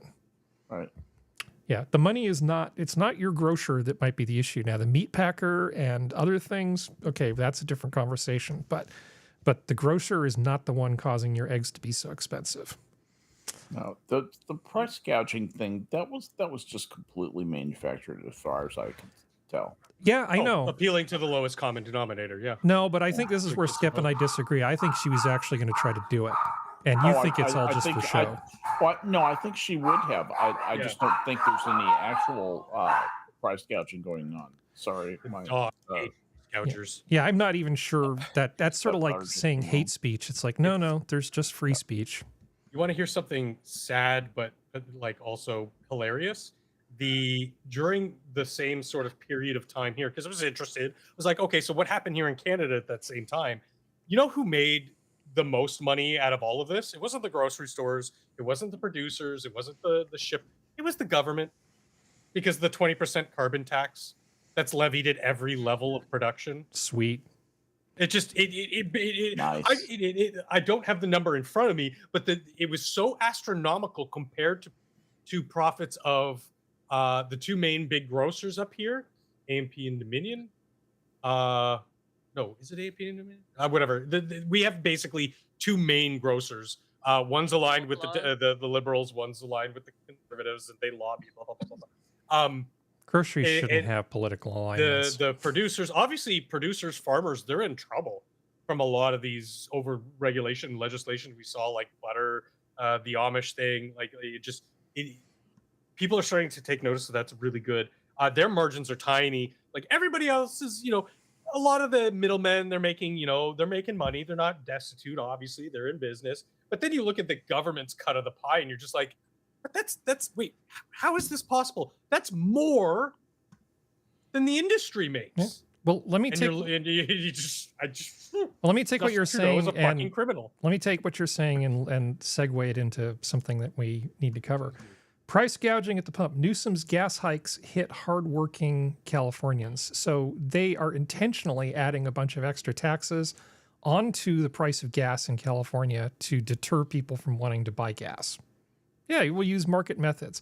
It's probably, with the new fuel requirements, the new low-carbon fuel requirements, going to cost Californians an average of 61 cents a gallon more to buy gasoline because of this policy. And this isn't something that we voted for. This is one of those executive things. He's not going through the legislature. It's just him in a circle jerk with the cleaner resources people deciding that CO2 is a pollutant. And so they can just push this through with no scrutiny from anybody. 61 cents a gallon, suck it. Congratulations. Enjoy living in California. That's just hating on the oil industry. And it's so regressive too. Yeah, it's so bad. Yeah, build nukes. Yeah. Build nukes. Hurry. I like nukes. I like nukes too. As long as it's not for the gender reveal. All I'm saying is that seeing California gas prices are fucking terrifying where I live. Yeah. Want to know how much gas is where I live? Like $2.70 a gallon for regular, probably. The lowest I've seen it recently is $2.59. Yeah. The lowest gas price I've seen for regular around here in the last 6 months is about $4.59. $4.59? Yeah. God damn. It's like $2.50 or That's literal. Yeah. But let's just add another 61 cents on top of it, right? Because why not? Do you want to hear something funny? Love to hear it. After the election night, gas here went down 10 cents. Nice. Now, it's still like between 164.9 and 169.9 per liter, but that's still 10 cents less than it was before. And for everyone in chat, there's 3 point something liters to a gallon. So no, she's not paying a lot less than us. Yeah, it's a liter is a little more than a quart, so it's like 3.8 something. Yeah, I forget. 3.8. Yeah. But it's cheaper. So I was like, okay. Hey man, take a win where you can get it. Ain't no fault in you. Because usually I've noticed if anything major goes on in the States, the price goes up. Now, it did raise ahead of election, but then right after elections, it dropped. Yeah. I was like, fantastic. This is great. Well, I I'll want to take cover it, however long it lasts. Like I don't know. I doubt that's the real reason, but I like to think it is. Take a win where you can get it. That's Yeah, all you we go need with. more elections. Don't know. So, Functional, are you still here? Yes. Okay. So, I assume most of you have seen the movie Forbidden Planet, the sort of vintage sci-fi movie. No. Yeah. Yes. Yeah. Okay. At some point. And essentially, it's The Tempest. Shakespeare's The Tempest. There's a guy. He lives on this planet. He's got a daughter. You know, he needs to.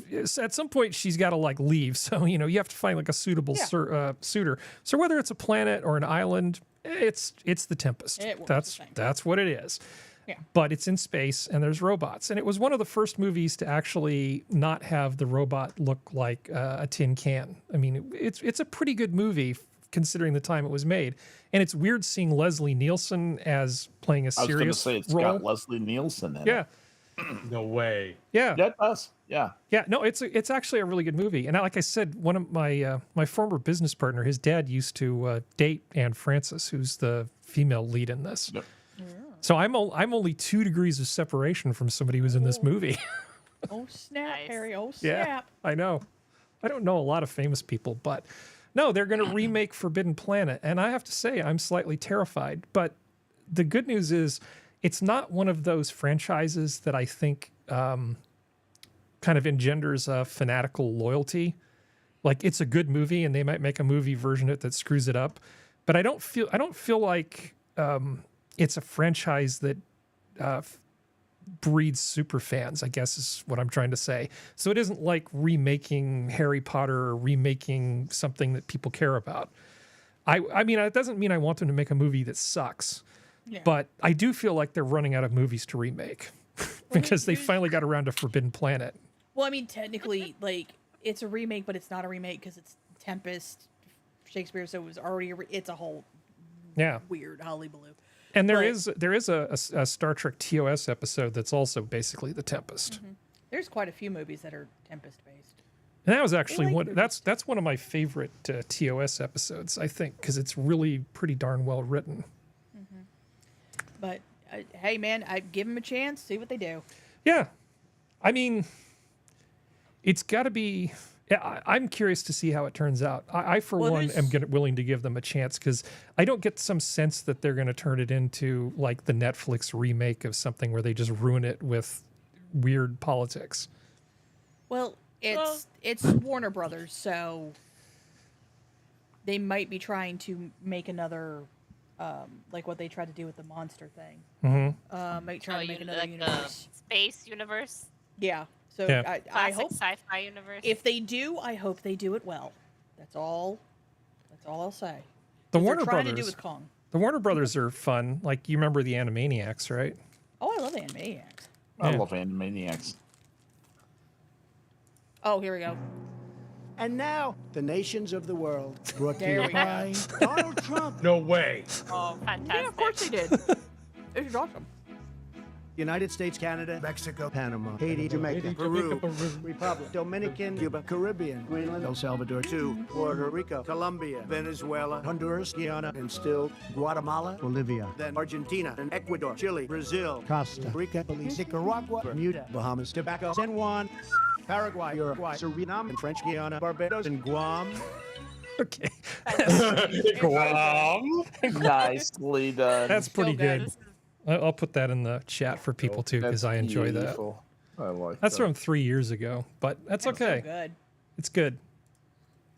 Ah, It's Aaron's panic attack for hitting the wrong button. Animaniacs was great fun. That show was. so what happened when that happened? When it went full screen? Just out of curiosity. Nothing. It just went full screen. Oh, Didn't really screw with anything. I didn't see anything weird. well, that's interesting. I should see if there's some way I can leverage that for the show. That's bizarre. Okay, cool. Anyway, all right. Did you like that segue? That was Warner nice. Brothers, Animaniacs, Yakko's World, Donald Trump. That was clean. That was pretty clean. good. That was Yep. clean. Yeah. Very creative. Sometimes I impress myself. Okay. Trust us too. So, this is an abomination. Now, you guys probably have never been there, but I'll bet Skep's actually been to this spot. Menlo Park is Harry. You're still half for bread and Planet up. That's okay. I haven't hit the link Oh, yet. okay. I'm doing the intro part. So Gotcha, sorry. the reveal coming up. Menlo Park is a small town near Palo Alto, and it is a very nice town. I like Menlo Park quite a bit. And it's mostly like 1-story, 2-story buildings, maybe on the El Camino. It's not a town with big buildings and stuff. Well, Sunset Magazine, which is like a Western lifestyle magazine that used to be a big deal, their headquarters was in Menlo Park, and it's, you know, they just don't have a headquarters there anymore. I don't even know if Sunset's still in publication, but because, you know, magazines, that's not a great business. But somebody has taken that piece of property and wants to build this. Yeah. It's a Ow. 6.7 acre site where Sunset Magazine headquarters used to be what? in Menlo Park, and they want to build this That? enormous structure in the middle of this. Now, I know some people who actually live near there that would probably be cast into shadow half the day by this enormous structure. This is the bullshit that they're doing in California. It's like, oh, we need more housing and stuff. Well, why don't we build? It's apartments? It's apartment. Okay, so it is 665 housing units if approved. There would also be more than 350,000 square feet of office space, a Montessori school, a 130-room hotel, and nearly 40,000 square feet of retail space. They're going to build basically a giant Borg cube in the middle of a residential area. Yeah, that is. A place where you can be born, live your entire life, and die. Yeah. Well, it's like also at least most of the Montessori people I know would never live in that monstrosity or let their kids go to that monstrosity. I mean, all of this, like, let's make more housing stuff. What they're doing is they're using what's called a builder's remedy. Yeah. So it's a legal technique that lets them try to push this through and get around some of the problems, some of the holdups with the city. And that's the thing that's been imposed on them by the state. You know, there's a reason that a lot of the structures there are 1 story. And Yeah. that has to do with the stability of the soil upon which you are building. The amount of stabilizing you will have to do to build a building that big in any place in Menlo Park will be substantial. It's going to be a very expensive building to build safely. Can you imagine, though, you're in one of those little tiny houses that are around the bottom of it, the big earthquake Oh, yeah. comes? Yeah, I don't think this is on fill. So that part at least is okay. It's not that it's on fill, but a lot of that soil out there is it's very hard. At least I have heard that it's very hard to build tall buildings on. It's hard to stabilize. It is. And the fill is even worse. But the soil. You want to know there something is cool? great. What? Google had a very hard time when they first tried to build a quantum computer because they needed to build a facility to put it in with all the liquid helium tanks and stuff. And it turned out that the soil that they were digging down into wasn't stable enough to actually Support provide the the weight. appropriate foundation for this, such that they wouldn't have decoherence happen with the, not decoherence, but what is it? Quantum decoupling? What is it called? I can't remember now. Or it's basically where all the qubits get scrambled, and they lose. God, what is that thing? Scary action at a distance. With the Scary action at a distance. What is it? I'm trying to think of. spooky action at a distance. Yeah. What is that the description of? Quantum. That's a quantum effect. Yeah. Of with a how common one name that I system can't remember the name of right now. But anyway, yeah. So because of that, they actually had a hell of a time putting in their first quantum computer because the soil wasn't stable enough, and they had to put piers and stuff down so far to make that first quantum thing work. But all right, so we're getting into Assassin. It's just when you call it fill, FIL, it's just what cannibalistic words said. Fill in holes to make flat. Yeah. Well, That's all it is, and that can cause problems if it's not done properly, as with everything. Well, parts of San Francisco used to be San Francisco Bay. Right. Yeah. And they essentially made land by putting by crap filling into the bay. And so like SFO, the airport is actually on fill. Yeah. And what happens is when seismic waves go up and down the north-south of the San Andreas Fault, it really amplifies and resonates parts of the stuff that's on the fill because it just vibrates and it's Treasure Island is fill. Yeah, so the essentially when the P waves and things start vibrating, the land stops acting like a solid and starts acting like a liquid. Like a liquid. Right. And that's not where you want to be during a major earthquake. Basically, the ground starts to look like the powder coating when they dip metal into powder coating. Right. Yeah, That's what it begins to look like, and it's not. It's no. Yeah. But in terms of the housing thing, on a much smaller scale, you have a similar sort of problem with all these ADUs that people are putting in, and some of the ADUs, it's actually going to show the thing, which I'm looking for here. They're just enormous. So essentially, like 2- and 3-story structures that cast people's backyards into What are ADUs? Additional dwelling unit. like accessory dwelling unit. Yeah, it's something that is. Oh, like you're like in your own home, so like you're an No. extension to your home. No, Yeah. it's like a secondary building separate. So from your like, home. look at Cannot be this attached. thing that somebody's shit. building next door to this guy's house. Can you imagine? Okay, here's my pool. Everything's fine. I'm relaxing. Hey, wait a second. There's this thing right on the other side of my fence. Well, so Yeah. much for having a hell? private pool. Yeah.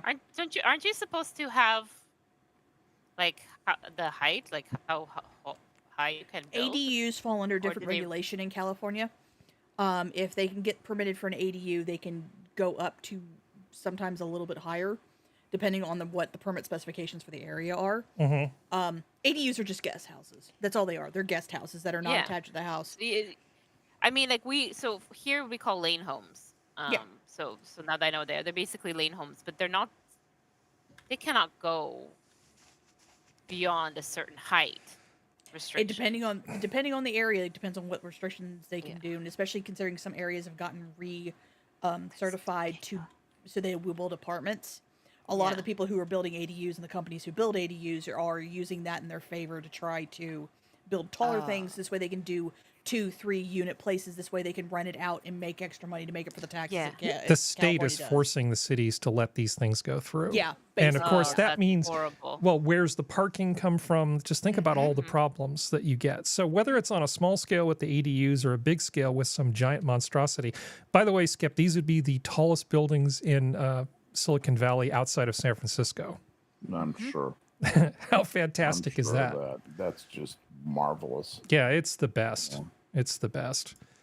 And God, that's kind of that's- the thing that makes a lot of the issues with the ADUs is the fact that you have some people are using them as just like they're retirees and they're trying to just make a little bit extra money.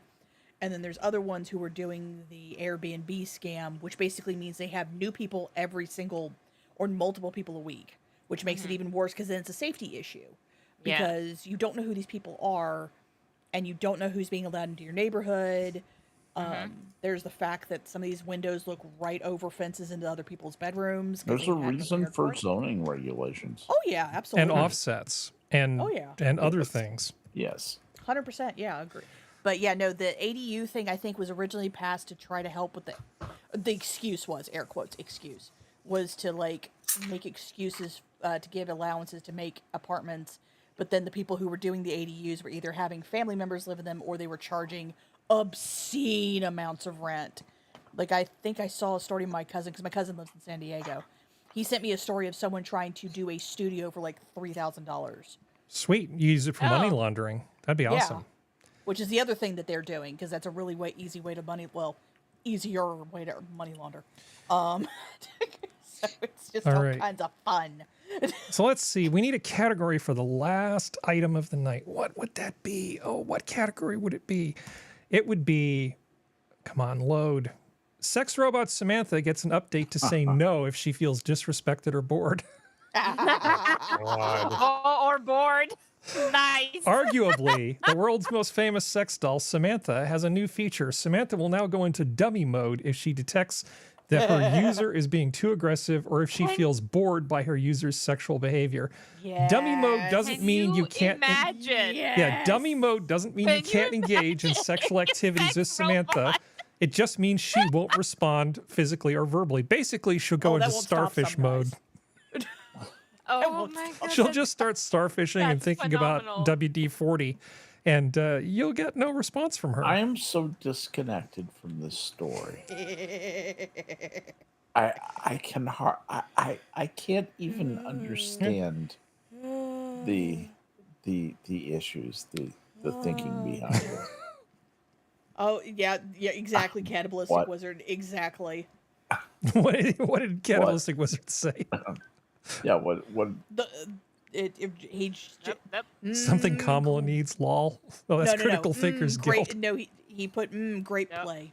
Ah, yes, yes. Well, you get a little too handsy with Samantha, and she just starfishes, and that's all of it. That's what happens. Well, the thing is, they add the electrocution feature. Yeah. Oh, that's what I was about to say. Or I can see someone from like 4chan deciding they want to hack all of the system and then just dummying all of them. Like all you need is one hacker who has way too much time on their hands, literally and figuratively, and you're just not screwed. Well, you use one AI. Like I can see like the one guy who's like who you could see, causing a lot of violence to a lot of people. They get their sex doll. You think, okay, this will protect a lot of people, and then the sex doll does this, and then I'm like, that's it. Nobody's getting out alive because of this. I wonder. I'll bet it has language. Manifesto's already written. I'll bet it has language modules, so you can get it to say like iPoppy and just all sorts of different things. Oh, it's probably just says stuff in Japanese and a kawaii. It's probably multilingual, I would think. It's multi something. Yeah. Yeah. So anyway, don't since the robot overlords are going to take over at some point, maybe thing one would be don't be abusive to any of your appliances, up to and including Samantha the sex doll. Yep. Hey man, I tell my Alexa thank you. Yeah, please and thank you is always good. It's free. It doesn't cost anything, right? Yep. I ain't taking no chances. Yeah. It doesn't cost anything. I'm more worried about the robot uprising than I am about the universe being a simulation. Yeah. I feel that. I mean, all these people who talk about it, it's like it's kind of a luxury belief to sort of talk about. Luxury belief. You're starting to talk like Scott Adams. Well, it is. It is. It's a great term. I love that. If you have if your life is so good that you can navel gaze and think about how the universe is a simulation, and you've got it pretty well. I have recreational beliefs. Yeah. Well, it's one of those things. I feel like that's going to be the next big. When the dystopian novel takes a turn, people are going to finally start writing actual like robot dystopian things where it's not zombies, it's robots.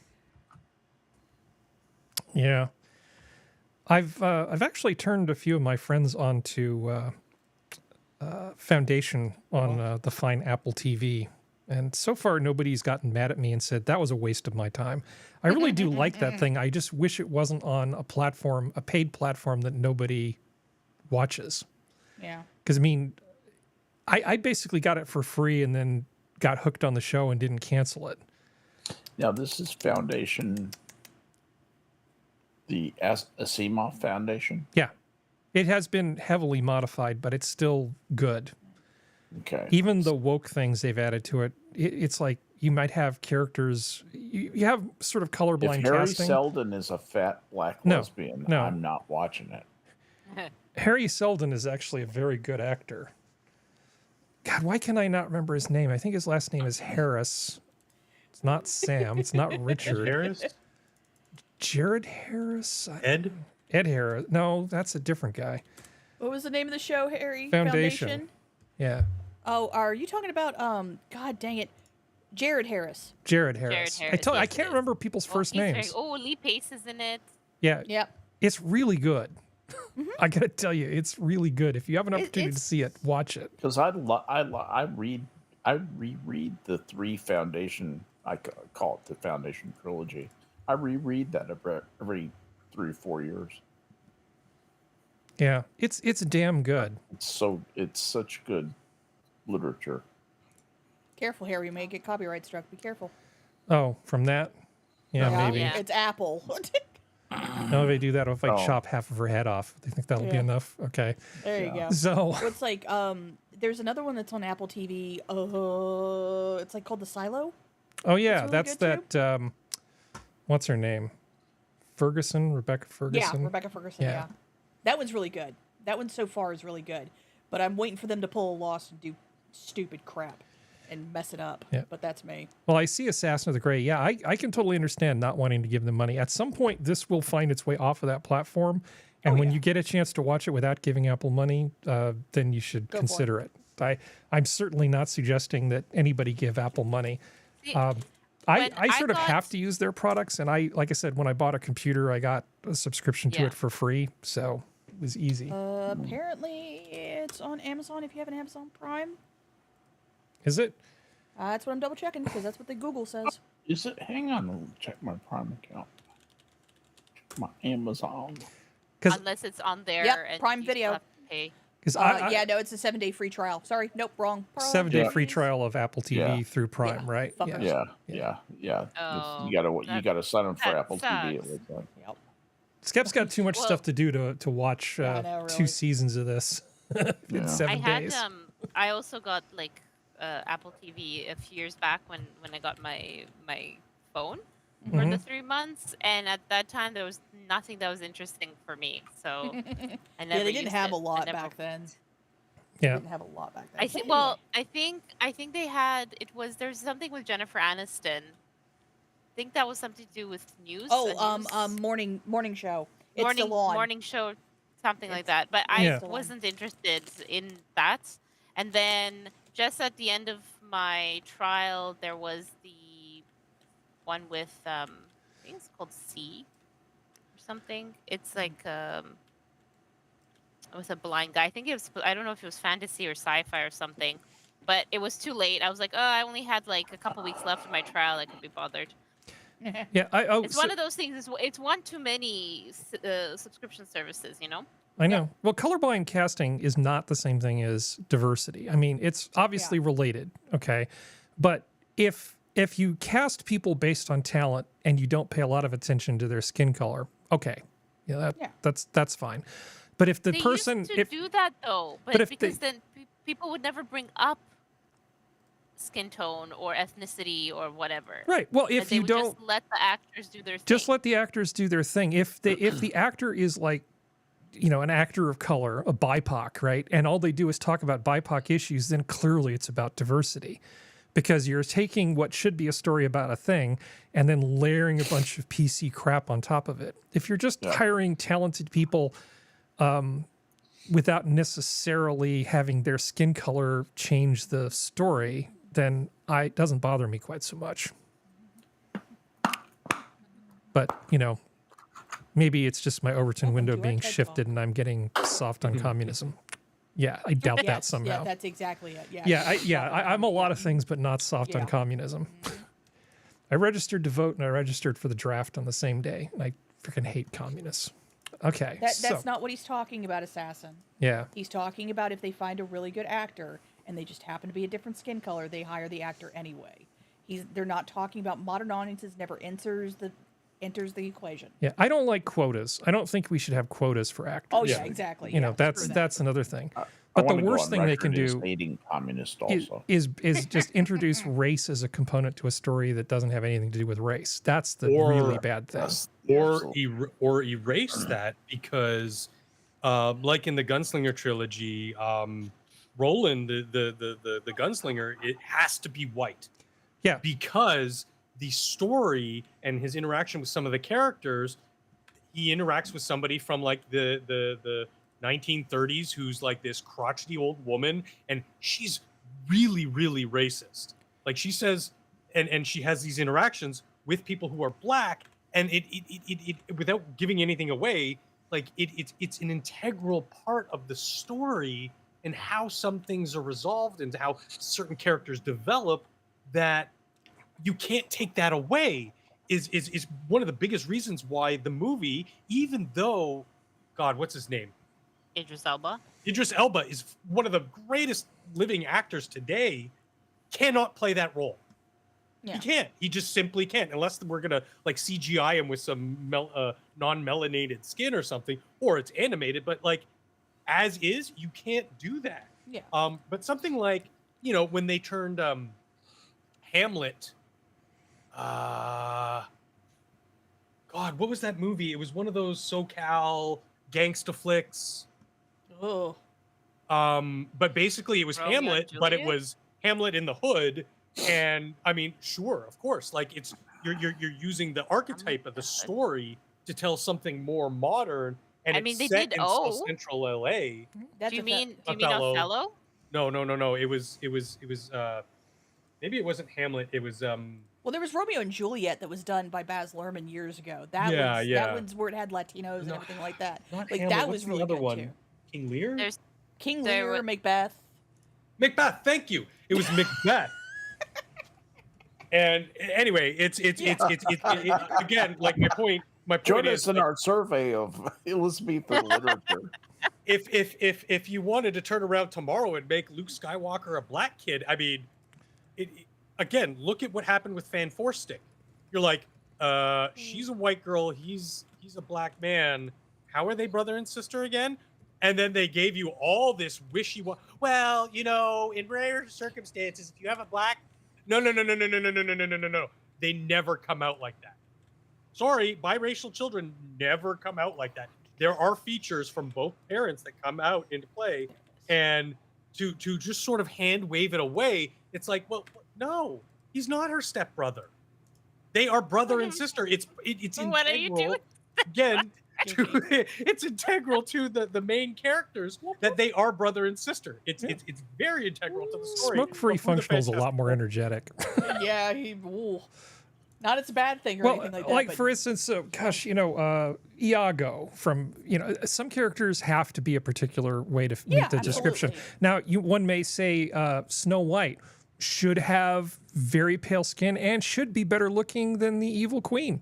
Yeah, Just saying, if she's not both of those things, she's really not Snow White. Who's the fairest of them all? I don't know. I think the queen's looking pretty good compared to Rachel Snow White Zegler. should be more than a 6.5, 7.0 dressed up. Seriously. Yeah. That's all With that lipstick, is. 6.72. to be fair to the fairy tale, Yeah. it was not a physical thing that made her the fairest of them all. That was not what it was. Yeah. It was the fact that it was just because the outside is beautiful, the inside was ugly, and that's what made the evil queen ugly. Let's be fair to this fairy tale. Nobody is watching the movie looking for inner beauty.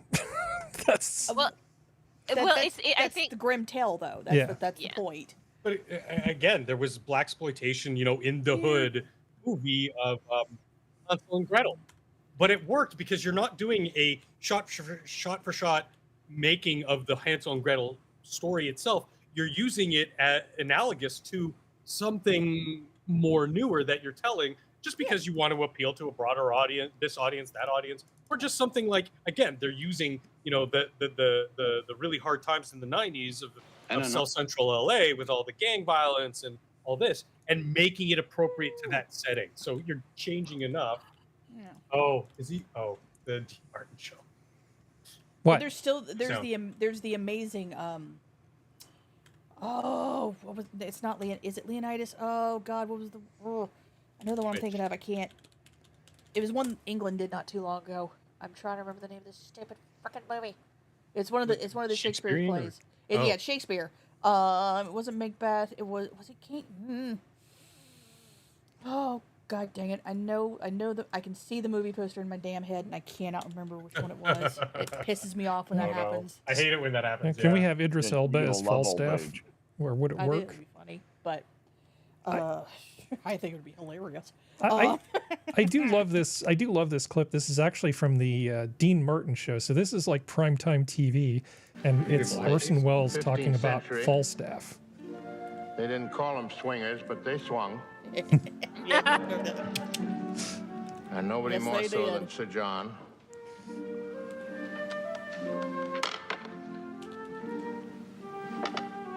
So he's putting on all the makeup and stuff. But this is mainstream TV. People talking about Shakespeare. I really do feel like we're getting dumber. Everything is just making us stupid. I know it's a bit of an overstatement, That tune but in the background was Greensleeves and may have been written by Henry VIII. yeah. Dries be there all the foolish and dull and cruddy vapors which environ Oh, it. very cool. Makes it apprehensive, quick forgettive, full of nimble, fiery, and delectable shapes, which deliver o'er to the voice, the tongue, which is the birth. God, he's good. Yeah. Oh, But I could. Slight side note. Yeah. If anybody wants to see a really intriguing movie about the Catholic Church, The Conclave is a really good movie. The Conclave. I'm throwing that out there. Yeah. Okay. It stars Ray Fiennes. Or Ralph Fiennes, sorry. Blah, blah, blah, blah. Nothing It's wrong got to with be that. better than this. Might not be bigger. Richard III. That's what it was. God damn it. All right. I think we're just going to keep talking if I don't stop the show. Yes. So let's say goodnight, everybody. All right. This has been your Minions of the Zoo for Saturday. Thank you, panel. Thank you,